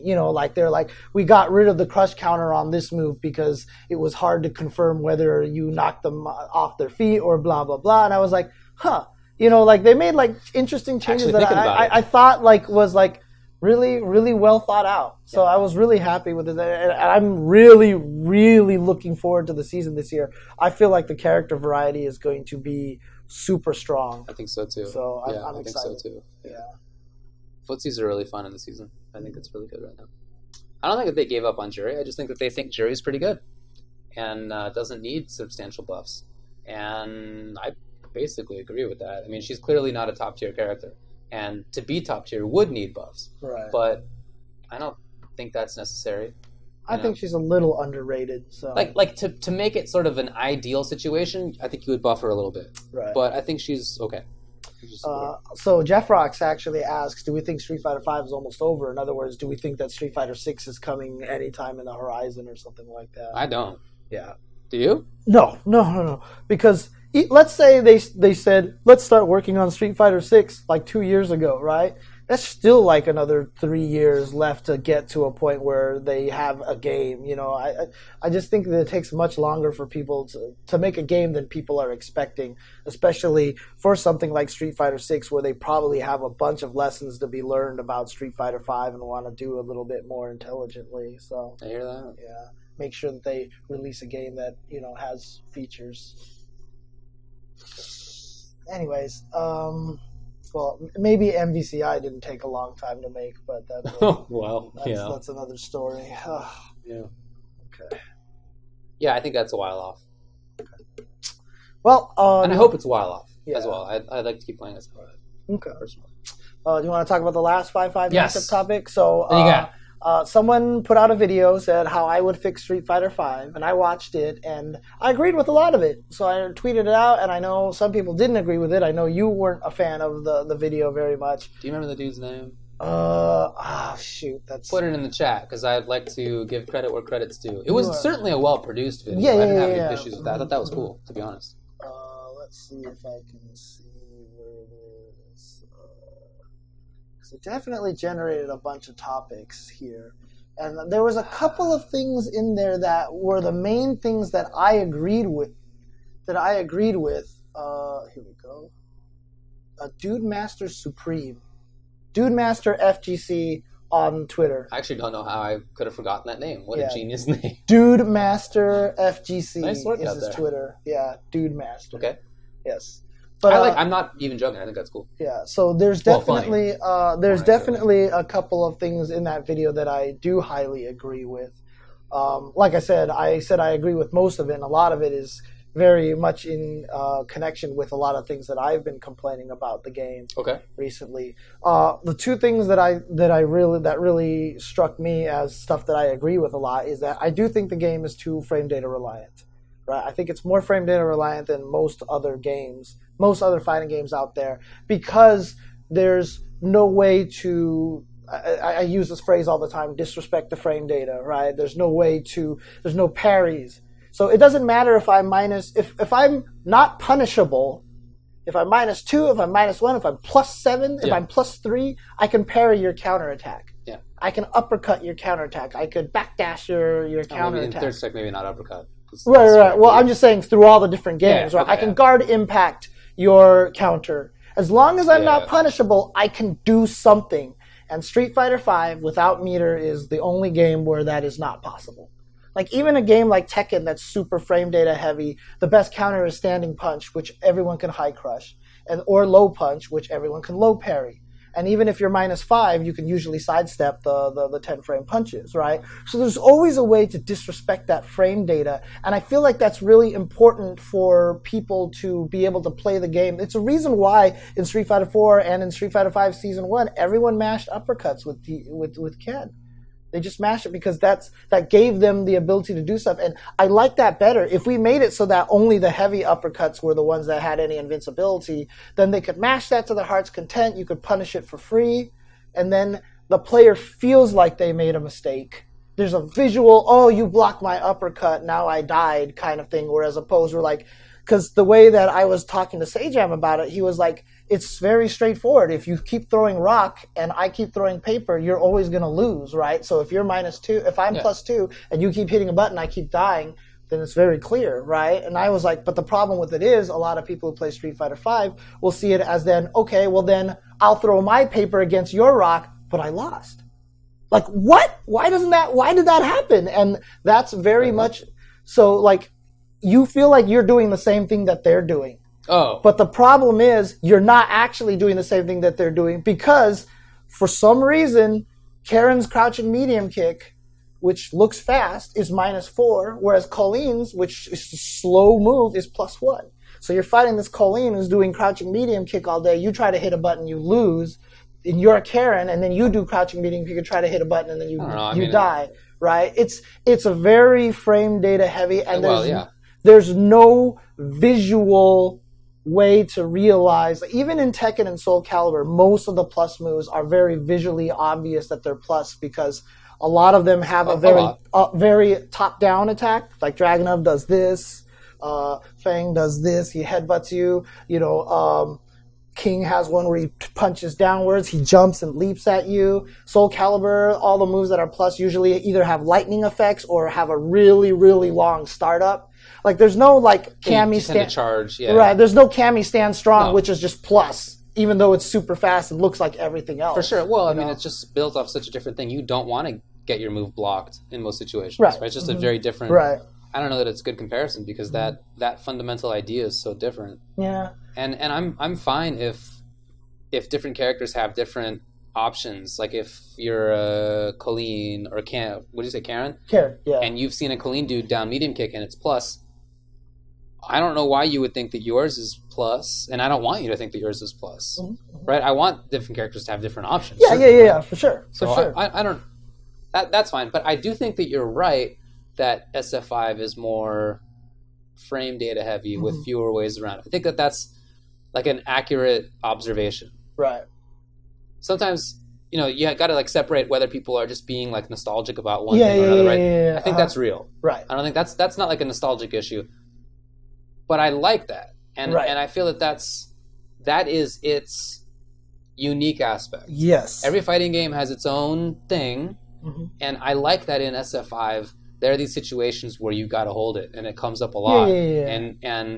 But every game, well, most games, maybe Third Strike doesn't have too many of those, but most games have that, where you have a thing as a character, and the opponent's just gotta deal with it, right?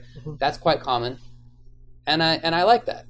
Right. I think it's good to have a character's good thing and a game's like focus. I think those are totally cool. Right. And I enjoy SF5's version of that a lot. So one of the things that I did say was that I'm okay with Street Fighter V being a frame data heavy game.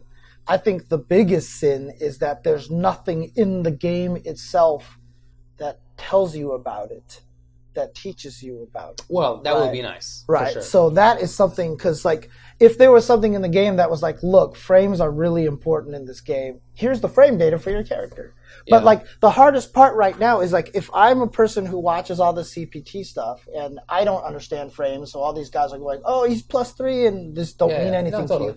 And you're like, hey, I'm going to go play. And you sit there and you play by yourself. It's going to be very hard to learn the game without literally going and asking somebody else or going to a website looking for frame data, thing like that. So, you're right. No, that's a lacking area. They should definitely do better at that. It'd be nice if there were some effects if a button was advantaged, right? Like that'd be just in the game, like in the actual gameplay. That'd be cool with me. Dude, I thought it would have been cool if they actually went through fully with what it felt like that they wanted to do and just ran out of time, which was the moves that are very negative on block had a different animation on block. Not always. Zangief's charge punch, fierce on block, is plus, but it's still like the... Oh, he does have a different animation on it? Yeah. Okay. Yeah, so it's not always like that. Yeah. I mean, it would be cool if there were like an obvious, this move is advantaged, this one's not. Right. I think that's preferable. I don't think that the lack of that is like a big or unique problem. Right. Right. Mm-hmm. So I think I think it's okay. Like just like in every game, players develop things to some degree, even though the game itself exists. Whereas in something like BB Tech, you just got to know what the likely meaty mix-ups are. Right. And you just most characters just have to deal with it. It's going to come. Here it is. Right. Marvel 3 was the same way. Every game has that thing where you just have to know it. Right. And you have to have played it and have enough experience to know it. And SF5's version of it is the frame data. Right. And I think that's totally fine. Yeah. And I just feel like Street Fighter V doesn't do a good enough job making it intuitive. I just don't think there's really anything intuitive about it. And I've explained the numbers. Like some people are saying the training mode has the numbers up there. And I have had streams before where I'm streaming Street Fighter V. I'm like, see, look, this move is negative and blah, blah, blah. And people are like, oh, is that what those are? Yeah. You know what I mean? And then another thing, too, is that, dude, a lot of times when I do a move, I have to do it like 9 times before I can actually see what the minus is. Dude, so I'm currently working on a video about Zangief's V-Trigger 2 and how plus and minus... Oh, how plus cancels into it are, right? Right, yeah. So I literally recorded each one, and I went into Premiere and slowed it down to individual frames to be like, what is this? Like, to right. You're right. That could be better. Yeah, they could have had one number freeze go ping, and then exactly right. at the highest number or something like that, right? So, for sure. So training mode could be better. It'd be nice if visually it was more obvious. But I don't think that the lack of that stuff is a big problem. Right.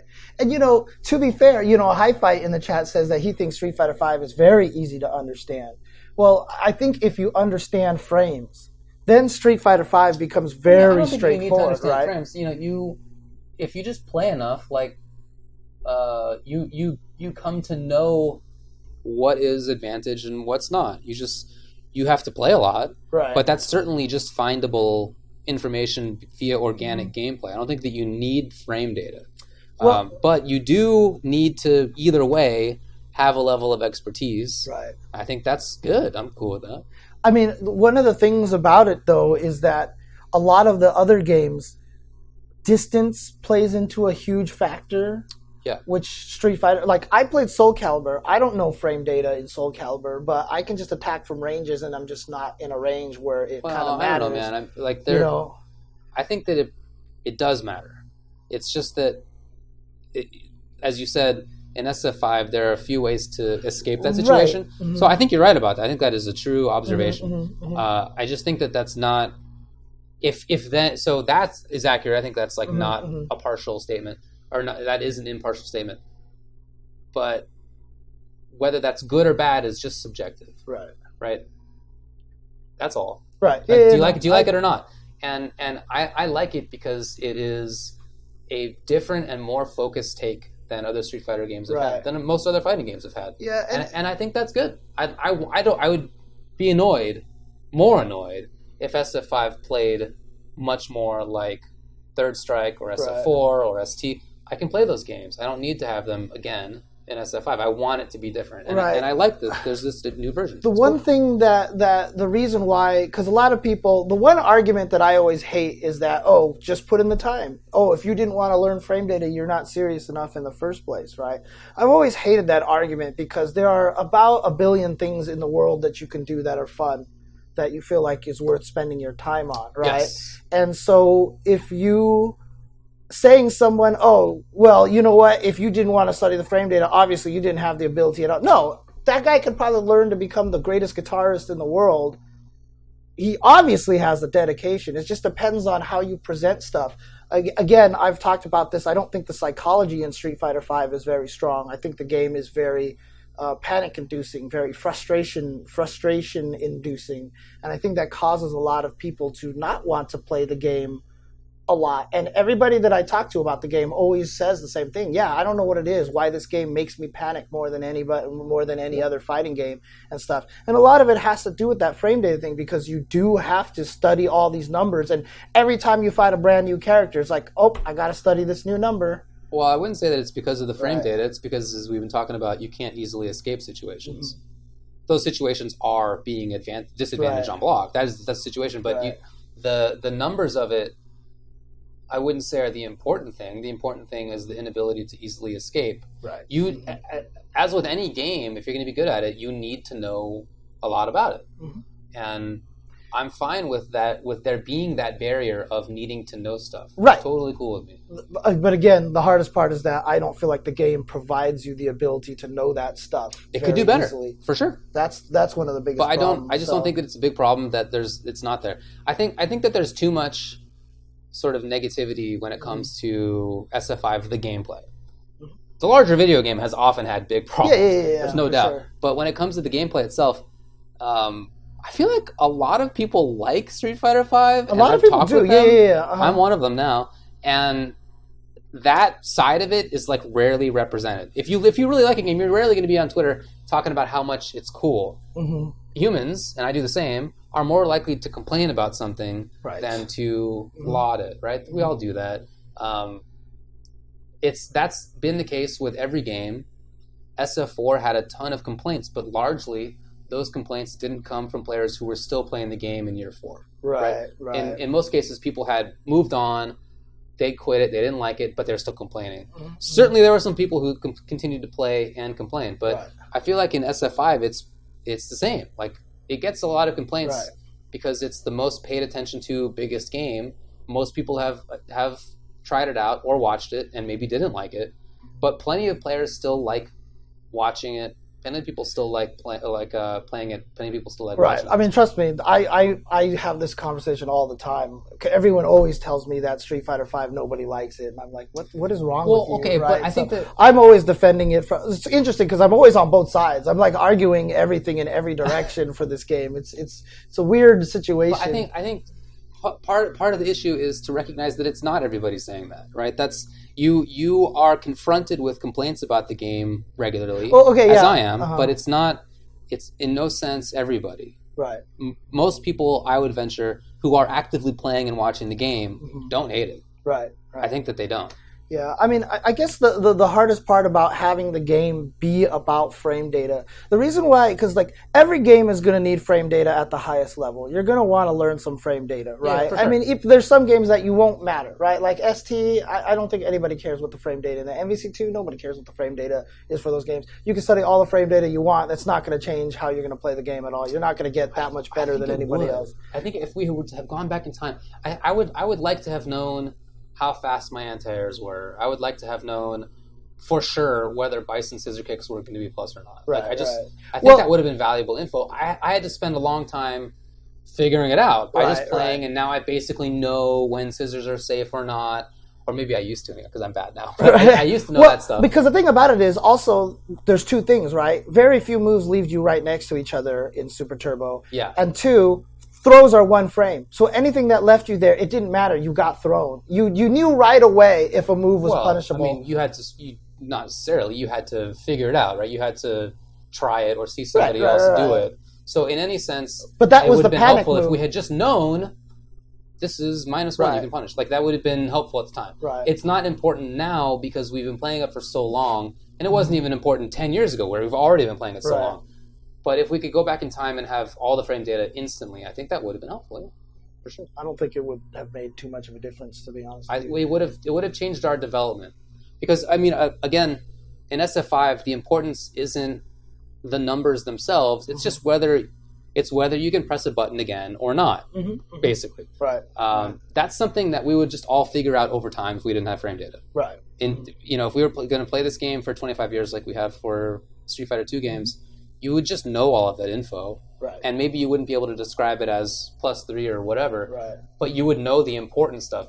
That said, for our development as players, it's way better to know the data so that you can just know it. Exactly. But here's the thing, is that you didn't have to rely on it right away. Not only that, but what I think having a game that's reliant solely on, or mostly on frame data, is that it does take away a lot of the different styles of play. It takes away... So one of the nice things, frame data is always going to be something that's important to a game that I feel like should be supplemental to the game. In other words, there's this game, knowing the frame data makes you a stronger player. I feel like in Street Fighter V, you have to know the frame data, like almost from like intermediate, slightly beginner tier all the way up. And part of that is the scene. It's maybe as much a culture thing as it is a game thing. But what makes me sad is then you don't get a lot of the ability to play the game as an emotion player. You don't get the ability to play the game as just a crazy hyper, Gamble Seth kind of player. Like a Gamble Seth guy is just not going to live in this game. You know what I mean? Like, you mean Evo Champion Problem X? You really think he's a Gamble Seth kind of person? In some matchups, he definitely was, for sure. He's pretty calculated. He's pretty dang calculated. I think that's just an unfortunate example that you really want Evo. Anyway. But, I don't feel like the game being focused on frame data provides the ability for a lot of different play styles to dominate and to clash against each other. I think it focuses it down to very much the science players to having... And again, Street Fighter V, the reason why it's so frame data heavy is not even necessarily just because of the frame data as well. There's a lot of other problems with it. If it had another defensive option, it would change it drastically, right? Sure. If there wasn't so many moves that left you point blank to the opponent in throw range, wouldn't have that problem. If light attacks could lead to bigger combos, wouldn't have this kind of problem. There's a lot of things about the game itself that exacerbates that adds to this problem. And I just think overall the gameplay caters too much to a very narrower base of play styles, as well as just more of a focus on like science kind of play, as opposed to just being able to feel your way through it. Like, it does bother me, and I have talked to Automatic about this many times, is that as soon as you get a new character, the first thing you do is go knockdowns, find your frame kills, and here's your meaty setup. And if you're not doing any of that, you're just playing the character wrong. Like, you're literally just playing the character wrong. So I want to play Sagat because I just want to throw fireballs and uppercut people. But I don't know if I do EX Fireball and then Kara Tiger Knee, I have an ambiguous cross-up situation. If I don't study that, I'm literally playing the character wrong. You should know all the things, right? But you can't, I feel like if you don't learn that right away, it's super detrimental. I feel again that this is a cultural critique and not a game critique. Yeah. We have become super, super good at figuring things out instantly. We know what to look for. We have so much experience. It's not just in SF5, but forever we've been playing these games as sort of a community. Right. So if SF5 were to have come out in the 90s, it would not be like that. Right. It just is too different of a culture. So I really think that's... when BB Tag came out, there's so much freedom in that. But man... you have to lab up everything, and you know what you want. You know what kind of situations you're looking for. Right. So I don't think that's a complaint about SF5. I think that's maybe more complaint that the scene moves very fast, and you need to keep up. It's a lot of work. There's also the problem too that we've talked about this before, that the input buffer makes it so that there's no more human error, so that all these setups are perfect every single time. You know what I mean? So if Karen does low strong, stand strong, that's just going to be the frame trap. Right, you just got to deal with it. You have to hold it. Yeah. And that's also kind of added on top of that. So like I said, there's a lot of things. At the crux, I guess it's not necessarily that the frame data is being so reliant is bad. It's that there's just, I mean, no, this is what I've been arguing all the time. There's just no way to disrespect it. I think that's true. You know what I mean? And I really feel like that's what the game needs. It needs something to that effect. So I mean, I don't follow you there. I mean, you're definitely right about the game not giving you an out. Yeah. So what Automatic's saying is there's not a lot of room for creativity. You know what I mean? So I think that it's not maybe in the same sense as some games, but I do think that there's room for expressiveness with some characters. I think some characters are not interestingly designed, and they kind of bottleneck people. But I do think that some characters allow a lot of freedom of that, so that's maybe more of a character by character thing. And I mean, as I've one of my critiques about SF5 certainly throughout the whole time is that many characters play too much the same. Right. I think that's an objective critique. So I think that's true. I'm with you on some characters not being creative, but I really think there's good creativity in some other characters for sure. Yeah, no, I mean, definitely if it was other big games, I mean, I would definitely not be complaining about it. I'm not complaining about it just because it is the biggest game. It's from a lot of things that I've talked to because I talk to a lot of beginner players a lot of the times on my own stream. I answer questions, and like I've gone through videos, try to help them, and I'm always like, oh, well, the reason why you lost here is because you hit a button because this is plus and this is minus, and they're like, I didn't know this was plus. Oh, I didn't know this was minus, right? And my answer is, you have to learn this. You do. You have to learn this in order to get to the point. Well, you have to know which buttons you can press a button after. Right. Or not, right? And for me, when I play a game like Soul Calibur right now, or I play a game like Tekken, I feel like I can play more just based off of like, hey, this is kind of what I want to try, despite those games being very frame data heavy. It's just that if I'm in a -2 situation, I know I can do something, or if I'm in a -5 situation, I know I can do something. And like I said, I just feel like that gives players more of an ability to latch into the game. I feel like a lot of the negativity towards the game is because a lot of people, and when I say this on Twitter, I made the rock, paper, scissors, analogy about how like, oh, well then I try my paper and I lose the rock, and someone was like, that's the perfect analogy for this game, and I love this game too. But he was like, that's exactly how I feel. I mean, that's every game. I don't know if that's an important but critique. Like every game has that. The way, whenever I talk about it, a lot of people tell me that, when I play, even when I win, I'm not sure I'm having fun. I feel then they shouldn't be playing. I mean, I certainly don't want people to play a game that they don't enjoy. But I feel like there's not a lot in the game that produces the doesn't give you the spark of joy. Doesn't give you the spark of joy. You don't get that whole kind of coolness, like I can't uppercut this limb, or I can't parry something, or I really things think like that's that. A subjective thing. I find that oftentimes I do have that moment, and it's when I make the right call on what the opponent's frame data is. It's when I make the right call as to whether to quick rise or back tech. It's pressing a button thinking that the opponent's not going to that the opponent's going to block because they're looking for my next button to frame trap, and walking up too far into a grab, right farther than I should be able to. I really feel that there are those moments where I'm like, yes, I did something sick. If you don't feel that, then that's fine. It's just a subjective thing. But I don't think that there's anything like objectively wrong with that stuff. Right. Thank you, Automatic. I'm glad you actually said that, because I was wanting to make sure someone said that. So, okay. Anyways. Yeah. And again, like I said, I don't think that there's anything inherently wrong with that style of play. I just do feel like that maybe the amount of people who find that kind of game enjoyable, that can find that spark of joy, is too narrow. I want to create a game that players of all kinds can find the spark of joy in that game. You know what I mean? I mean, that would be great. I'm not sure that exists. Right. I don't know what evidence there is that that's ever existed.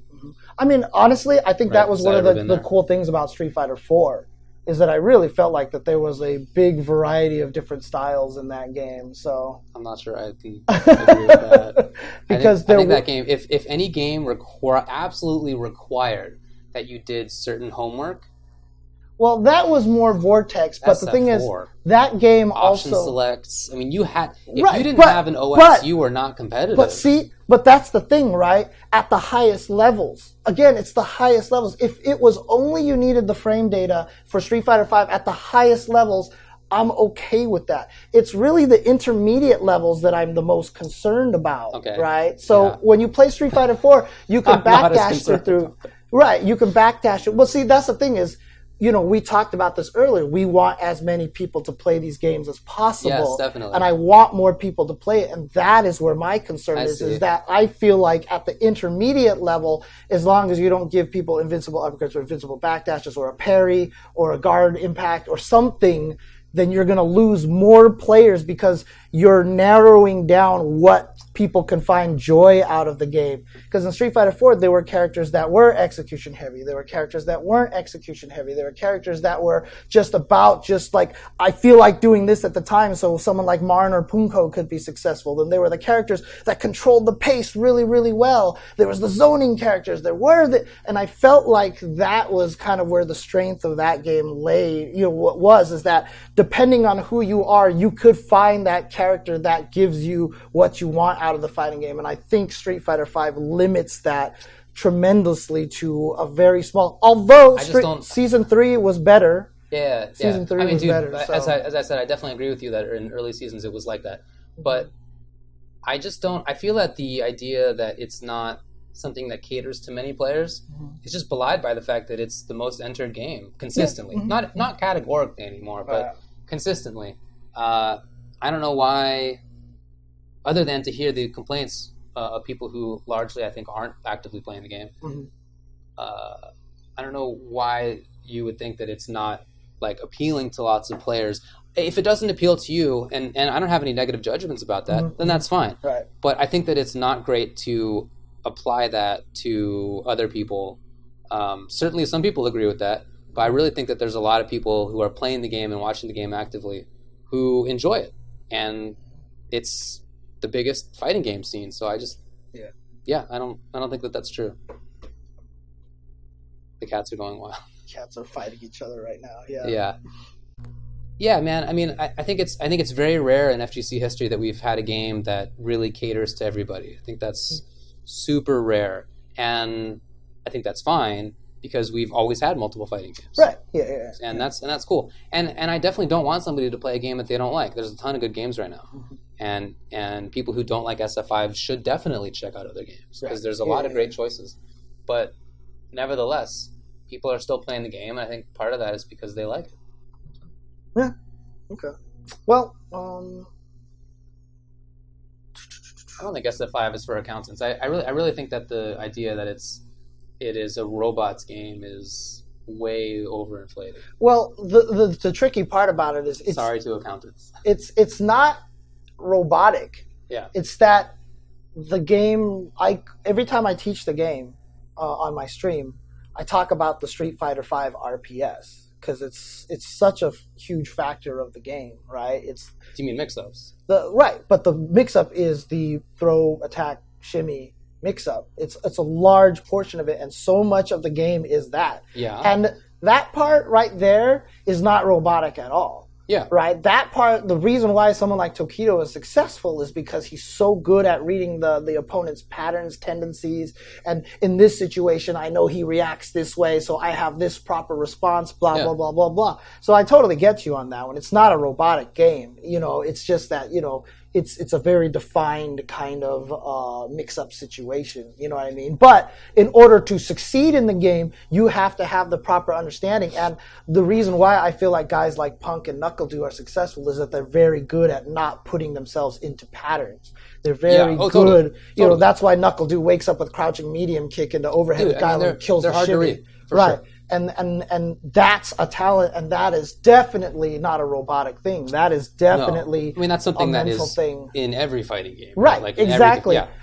People have tried to argue to me that Street Fighter 2 has had basically no guessing. I don't feel like it has a lot of the guessing is different in those games, but the guessing is still there. Yeah. Oh, yeah. The guessing is still there. Yeah, I mean, every game has its own unique set of mix-ups. Right, and again, they're always there. I feel like that's kind of why I'm on this whole psychology kick, because Street Fighter V, a lot of the things that people complain about are things that exist in every other game, but every other game, they claim it as, like, mind games. You know what I mean? Yeah. That drives me nuts. That's part of why I don't take some of those critiques seriously. Mm-hmm. Yeah.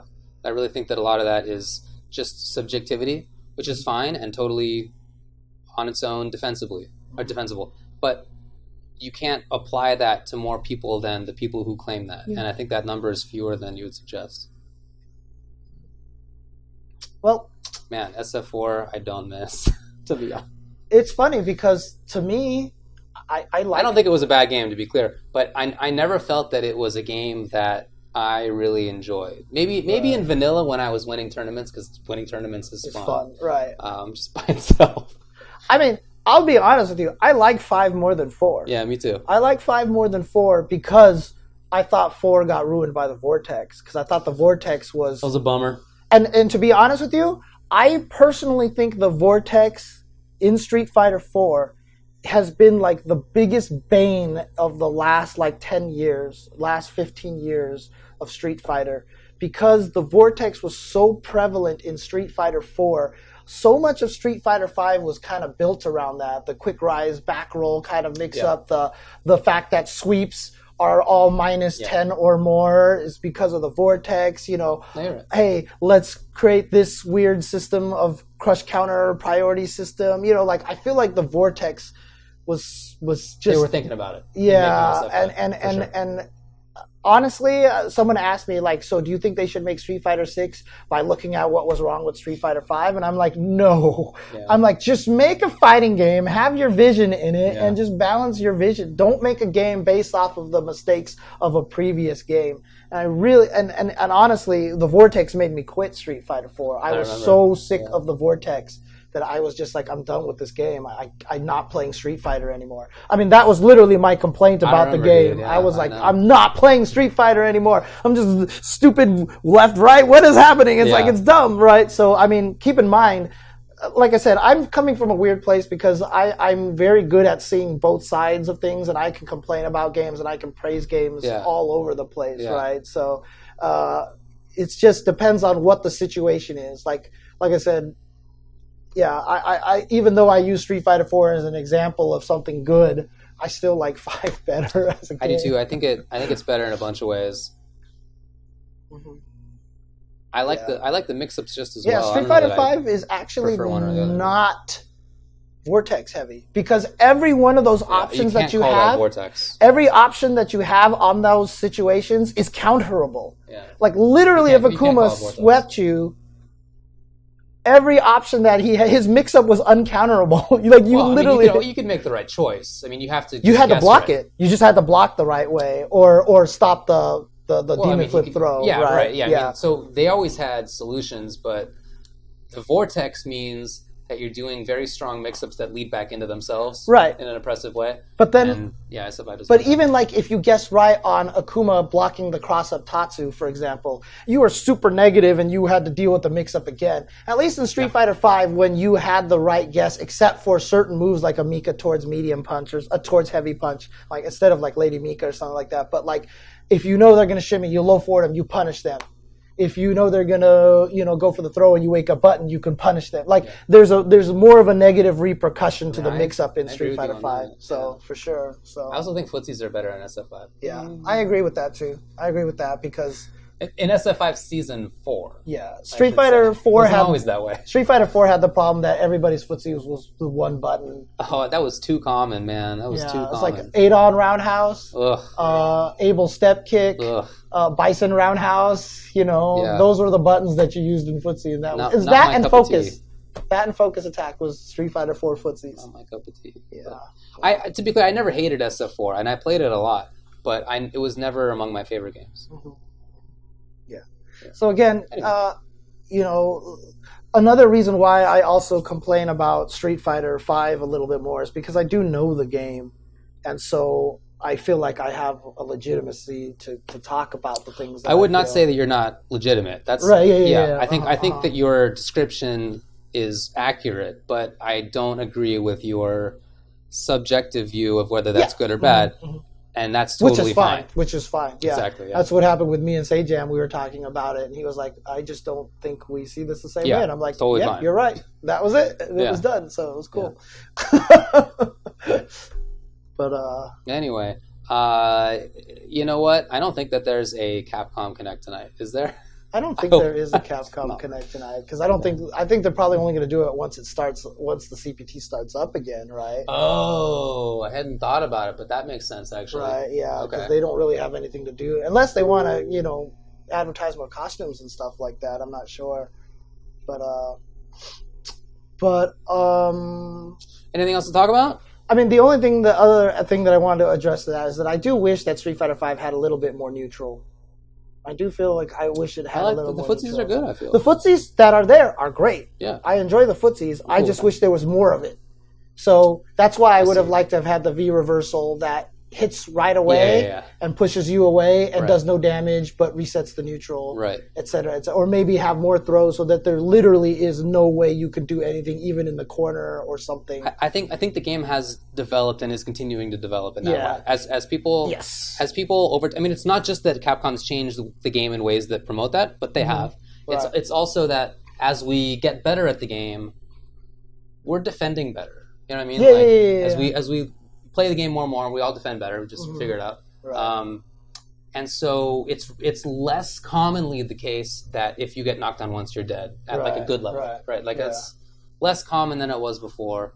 So while it still happens, that does mean that you have more time spent in neutral. So I think it's happening organically. I would also like to see more pushback on normals, but the thing is, though, I still acknowledge the fact that if we implemented systems that created more neutral, you'd also have to do a pretty hefty rebalance because some characters are going to get really badly nerfed from that.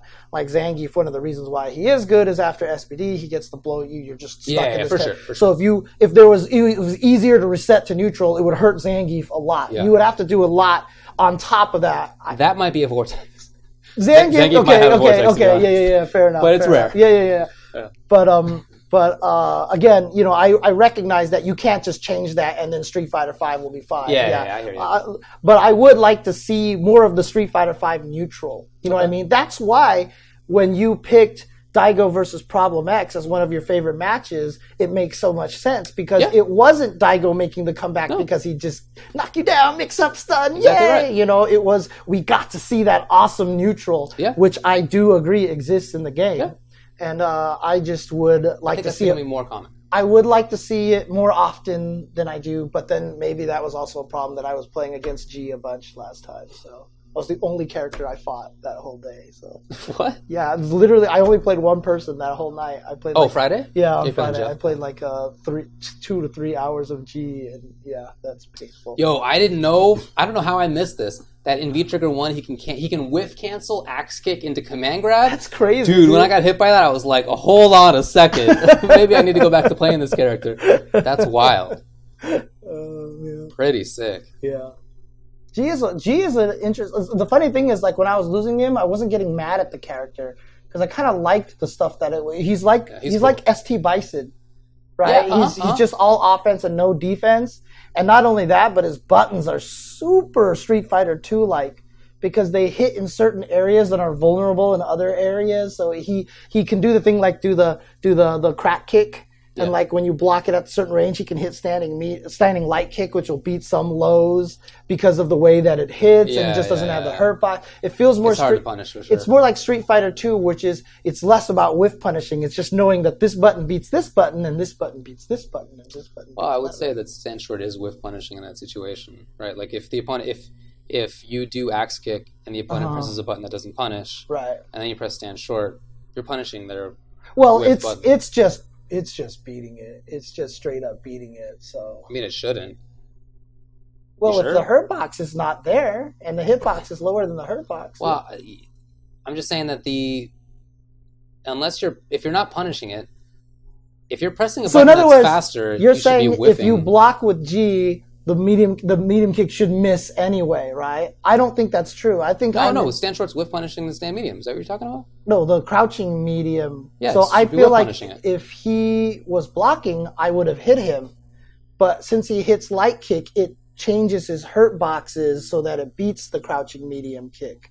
That's not necessarily whiff punishing, right? It's like Cammy low strong beating Guile's low medium kick. Yeah. In Super Turbo. That's not a whiff punish. Well, it's hard to do anything on reaction in that game, but I mean, that's the mechanic, that's the interaction, right? I guess you're not hitting the recovery of it. You're actually hitting it out of its active frame. You know what I mean? You're beating it out of its active frame. I'm not sure stand short's doing that. Oh, I'll test it. Yeah, all right, yeah. I'll test it. Yeah. That's the difference. You're not hitting it in its recovery frames. You're hitting it out of its active frames is what I feel like it's happening. It shouldn't be, but we'll see. All right. Yeah, okay. Sorry. Yeah. Sorry. But yeah, he's a super cool character. Very fun. Yeah. Very interestingly designed. Cool to play against and with. I feel like he's like interactive in both senses. Yeah. It's cool. Unless you're Zangief and he gets level 3 fireball. Yeah. Part of me is almost kind of thinking about trying to use that character, maybe. Oh, you should pick him up. I mean, I think you would really enjoy his combo routes, for example. He's got a lot of combo routes. Yeah, he does. They all lead to the corner. Yeah, great corner carry. And they're all leading to perfectly timed presidential power up. I know, he's really strong. Meaty. Holy crap. He's definitely not bottom tier. Yeah. The other news, is there anything else to say about this? Or not about this topic. No. So JWonggg did announce that he's not on Echo Fox anymore. Not sure what happened, right? Hard to speculate. But my guess is that since he announced that he's going to be having a child, that he will be traveling less. I don't know for sure. It could also be that Echo Fox is just wrapping up shop, Yeah. And maybe it's just that Tokido's contract hasn't come up yet, and Sonic Fox's contract hasn't come up yet. Pure speculation. I have no idea. But I'm not concerned about, we've talked a lot about over the last year how Echo Fox's letting go of players has had an impact, and how even their signing of players in the first place had an impact. Mm-hmm. This is not, I think, one of those situations that makes me concerned or think terribly much about that, right? I'm sure Justin will find a good new team as long as he wants one. He's one of those players who, if you're among the serious esports teams, you got to be looking at Justin. Right. Yeah. Couple of interesting gaming news. There was a Dead or Alive 6 demo. Yeah. Which I didn't know about until the day it came out. So I just had no idea, so I never got a chance to try it. I don't know if you had a chance to try it. Well, I had a chance to try it, but I didn't download it. Did you try it? Okay. Yeah. I don't have any, I'm not, opposed to it in any sense. I've just never played DOA and don't feel myself drawn to it. But, I didn't expect to like BB Tag, and it turns out I super love it, so I'll try DOA when it comes out. Sure. But yeah, I didn't try the demo. Also, I know there's a new Soul Calibur patch coming out this weekend. Yeah, it comes out I think on Thursday. Yeah. And I read a little bit about some of the changes. Apparently Raphael got nerfed a bit, but Ivy got some buffs actually, but I didn't. Yeah, I also heard that Astroth got a lot of buffs. Oh, okay. But I haven't actually seen the full translated English patch notes to know what they are. I was really hoping to see that before we got to the show, and I didn't see it in time. Yeah, okay. I haven't had a chance to see it, but yeah, I brought it up because I saw Frosty said that they're not going to play that patch because they're just only going to give them 1 day to practice. So they're not going to update their console, so just don't connect it to the Wi-Fi, because that definitely has happened before. So I guess Ivy did get some nerfs as well, so. Oh, okay. Okay. Oh, but Zossel got buffs. That's cool. It's a cool character. Last time I played Soul Calibur online, dude, I just had a blast, dude. So fun. Dude, the game feels like it's clicking for me. Like the game is clicking for me, and I'm enjoying it so much right now. Fun. Even the matches where someone would beat me, it didn't feel as much like it was just I was getting destroyed because I didn't know what was going on. I definitely lost to some people because I didn't know what was going on, but I was still able to fight them afterwards. You know what I mean? Like after the first or second round, after getting destroyed, or even in the rematch, I felt like I could actually fight them. Dude. I'm having a blast. And then on Friday when I played Tekken as well, and I surprisingly did really well playing that. Like the guys were like, I thought you said you sucked at this game. What's going on? Like, so awesome. I was like, okay, I'm happy about that as well. That's really cool. Yeah. So are you still using Killick? I'm still using Killick. I never left Killick, so yeah. Because I've just been watching a lot of Party Wolf, and just learning a lot more about what he does and stuff like that, and just learning how to use his moves a little bit better and stuff like that. And I get him, and I'm kind of glad I picked him now because he really is this character that you can't. I mean, I don't want to call him the Cammy of Street Fighter, or like Cammy Street Fighter 5, because that just means you're boring and not fun to play. But he doesn't have any like stupid gimmicks that you can kind of like get cheesy wins with. And so like I feel like I've had to learn how to play the game a little bit smarter, as opposed to just being like, hey, let me reversal edge you and ring you out with B, you know, kind of things like that. Personal attack, James? I don't know what you're talking about. So yeah. I'm really looking forward to finding out what the Astaroth buffs are. Okay. Yeah, but I'm having fun with that game, so I'm having. Yeah, it's a really cool game. Yeah, I'm having a lot of fun with that. I don't feel like I have any hate for DOA. I just haven't played it historically, and I'm not. Right. Expecting to care, but I might. You know, there are definitely people out there that think Cammy's fun in Street Fighter 5. That's true. They exist. People have talked to me about that. I think she's, well, I mean, according to Logan, he's like, how can you not have fun when you're winning all the time by hitting buttons all day for free? So, okay. Winning is fun. Yeah, winning is fun. As I was saying about my SF4 experience. Yeah. Early SF4, when people were still trying to play it like Third Strike or Super Turbo, and I was just dunking on him with Lariat and Pile Driver. Dude, Lariat was so good in vanilla Street Fighter 4. Oh, it was strong. Yeah. It was so good. But also, you hit Crouching Rufus. Oh, it was really important, actually, because you could make it safe on Crouching Sagat. So you could move forward through his fireballs that are really obnoxious range, so it was really hard for Zangief, and then also beat his Tiger Knee. And then make it safe. Yep, it was so good. So I get why they nerfed that move, but that actually really hurt in the Sagat match. From henceforth, it was never the same. Yeah, it was not. It was not, for sure. Oh man. Yeah. I guess they had a stream for Bandai Namco. They did not announce anything new for Dragon Ball FighterZ. They just said get ready for the finals, and there'll be stuff there. Yeah. I hope there's a game right there that I hope for Season 2 they do a big shakeup. I really, really hope they do a big shakeup. So my talking about this game is like somebody who doesn't like Street Fighter 5 talking about the game, and so because I don't like the game, that's the reason. To be super clear. So I don't want to like institute my changes I would make to the game because plenty of people like the game and they like it for what it is, more or less, anyway. So while I would want giant changes to it for me to play it, no need for that. You know what I mean? Like, let people play the game that they like.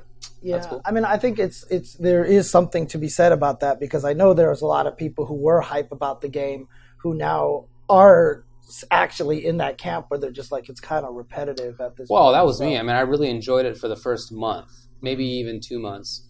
And then when I realized I had a lot of critiques about it, I was like, hey, BB tag's out. It was basically my process. Yeah, but I mean, I hope that they do a lot to the game. I hope they shake it up a little bit. At least don't, if they don't change the gameplay, just make it so that when you activate sparking, that you don't gain as much health back or something. Just make it so that the fight is faster. I highly agree with you. Right, and I don't. But again, I'm not their audience. But see, I don't even think people who love the game would disagree with that. I really don't know. I think that they wouldn't mind it being faster. I hope as well, that for the people who like the game, that it changes in a way that they continue to like it, but also is improved in their eyes. Right. I don't know what that means. Yeah. In terms of practicality. Yeah. Good luck. I don't know. Yeah. I don't think it's a bad game. It's not like a... No. It's definitely... I recognize that it's my own subjective taste that it goes against. I don't think there's any objective sense that it's bad. Right. Man, people are talking about DOA and Virtua Fighter in the chat. Like, they're not even paying attention to us anymore. They're just talking about DOA and Virtua Fighter. I think that is so fascinating to me. I've always been a Virtua Fighter person. I always loved Virtua Fighter. In fact, when Virtua Fighter and Tekken had semi-equal status, like, I always preferred Virtua Fighter over Tekken. Even though Tekken was a little flashier and stuff like that, but like I liked the Virtua Fighter was colorful. I liked that it was that the characters had really cool looking moves. I just thought I thought they looked. I thought it looked cooler. I'm with you. Mm-hmm. Graphically, I'm with you. Like the Tekken characters, like whenever the characters did like the hell sweeps, or like when Heihachi's doing his little spinning, like because I was like, what is this animation? You know, and I always thought VF looked a little better, but you know, that's I agree. What it is, so. But Virtua Fighter is dead pretty much, which is the problem. So and then of course I just didn't know anybody who played DOA. That was all. Right. So I think part of why I don't particularly have negative feelings, but I don't have positive feelings either, is that I just almost never came into contact with you. Right. Yeah, like even you would go to a major and there would be people playing any tiny game, and I almost never saw DOA. Well, some people are even saying that, maybe in the chat that Virtua Fighter was expensive to play in Japan. It was true. The machines were very expensive, right? And that was one of the problems, is that if you wanted to play it in the U.S., then you had to import these machines, and it just cost too much, right? So it just didn't show up in the arcades around here, unless it was those specific, like, Southern Hills Golf Lands or Sunnyvale Golf Lands that specialized in fighting games. I think the only time I ever saw it in arcades was in giant ones. Sonic Fox is good at DOA. I saw it at, like, the really super big arcades. Oh, the one, like, in Vegas and stuff like that. Like that level of arcade was the only time I ever saw Virtua Fighter in arcades. All right. What was I gonna say? Well, that's all I have in terms of news. Hey, I streamed. Like I heard you streamed. Yeah, it's pretty good. I've been streaming almost every day so far, on weekdays at least. Although tomorrow I probably won't be able to stream at all if I decide to go to Wednesday Night Fights. So at 4 p.m. I will be on Arc Live, so I'll be doing hosting duties over there. Very nice. So I'll be taking viewer questions for the show. But then, since it's already kind of halfway to Wednesday Night Fights, I was wondering if I want to just go straight there afterwards and just hang out for a little bit, because I'm already halfway there and I keep not going because I'm lazy. Too, So let me know if you want to go too or something. I got some stuff to do tomorrow. Okay. Yeah, sorry. So I might not stream tomorrow, but oh god, the stupid drone in Spider-Man. That game was so fun until that happened. Okay. I'm so mad, dude. Fuck that drone, dude. But then I should be back on Thursday at least. I might actually try to stream later tonight just to make sure that I have some stream stuff, so I don't go 2 days with no stream. Okay. So we'll see. I'm intending to stream in the morning. I typically play games at like 8:30 or 9 a.m. Pacific time. It's the easiest time for me to play because then I start doing work. Right. So my expectation is to do it at around that time. If that works for you all, you should come over, hang out, play some video games. But yeah, it was fun. I actually enjoyed it. Cool. Also, we haven't talked about Mortal Kombat 11. That's right. I wanted to mention that. I don't know what there is to say in particular, other than that there's a reveal in Los Angeles on Thursday. 2 days. And there's also a reveal in London. So if you can make it to one of those, it might be too late to get tickets, I guess, but expect a lot of footage out of that stuff. There's also going to be a body count fighting event on Thursday that will be streamed with some of the best NRS players in the world there. Oh, really? Yes. Who I imagine will be in town for the LA reveal, right? But they're then going to go to I see. They're not streaming an MK11 exhibition. Yes. It is. It is an MK11. Okay, I don't know how long the stream will be at the MK11 reveal, the actual official one, but there will definitely be some footage out of it. Okay. And then after that, Body Count Fighting will have it. So definitely check it out. I'm super hyped for that. I just don't know what else to say about the game because there hasn't been more like substantive info. Yeah. But best believe I am very excited for it. Yeah, I'm just sad because I'll be there on Thursday. I'm flying out to Frosty Faustings at 3:00, so I'm not going to be able to go to that event. I was invited, but I can't make it there. But I will be at Frosty Faustings this weekend. I think it's on the schedule too, but last year after I finished commentating Super Turbo, everybody wanted to play me in Super Turbo, so I just sat down and played Super Turbo a bunch, and they returned the stream back on, and they just streamed me. And so I think awesome. Elvin Shadow Mike actually scheduled me in for like a Chen challenge, basically, to make sure that I have some time to sit down and play Super Turbo and have fun. Aww. So that will happen cool. At some point in time, either it might be on Saturday or something like that. So that should be cool. Kind of fun. But that will be Frosty's this kind of weekend, so that's going to be fun. So dang, Rioting Soul says Ganondorf Switch exclusive for MK11 and Sub-Zero in Smash. I like it. That's a very adventurous call. Right. I like it. Yeah. All right. Boats and Joseph, because most of the Honda players don't know how to fight Cammy. As soon as you teach them how, then it just goes all downhill. So I will be commentating. Yes, I will definitely be commentating there. I do have a block of BB tags, so I'm happy about that. But I will be mostly doing Street Fighter. So I agree. Stop with the guest characters. I definitely agree with that. In Smash Brothers? Cool. Really? No. In MK. Oh, okay. Oh, yeah. In MK. Yeah. Okay. I got to pee pretty badly. Okay. I drank a whole thing of tea. So right. I drank a lot of tea. Okay. Not the best call, it turns out. I've been dancing for like the last half hour. Oh, sorry. I'm starting to run out of room in the old bladder regions, so... I won't be doing BB Tag Top 8. I actually don't think I have quite the knowledge for it for that point in time. Now that I've talked about it, I might as well just bring out the full dance. Yeah. But I wish I had a chance to do some commentary for Soul Calibur there, but I'm not having a chance for that. That's right. Also, another cool thing that was happening. I drank matcha green tea. It was tasty. Trying to find a way to try to stall as much as possible right now. Look, we're on your carpet. Yeah, right? I know, right? Okay. All right. We're going to talk to you guys later. Thank you for tuning in. Woo! Have a good night, and peace out, everybody. We will talk about Mortal Kombat 11 in more detail next week. I'm really excited for it. I know we haven't talked about it until the end, but that's just because there wasn't much to say. But I'm super excited for it. Yes, of course. And if it's coming out in April, there's a lot. This game is like done. Right. You had to have submitted it for approval already. There will be a day one patch like every game, but dude, it's like there's going to be a lot to show. We're going to find out so much. I don't know how they've managed to keep everything so quiet this whole entire time. No, you're right. It has been impressive. It's been really cool. So, anyways, David needs to pee. Give me that ringtone. Stop. Okay. I can't hear it.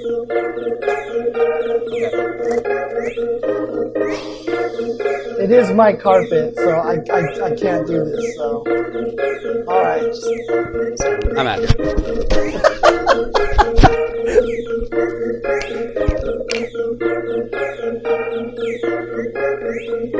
Oh yeah, that's right. Oh. Dude, you haven't done anything yet, David.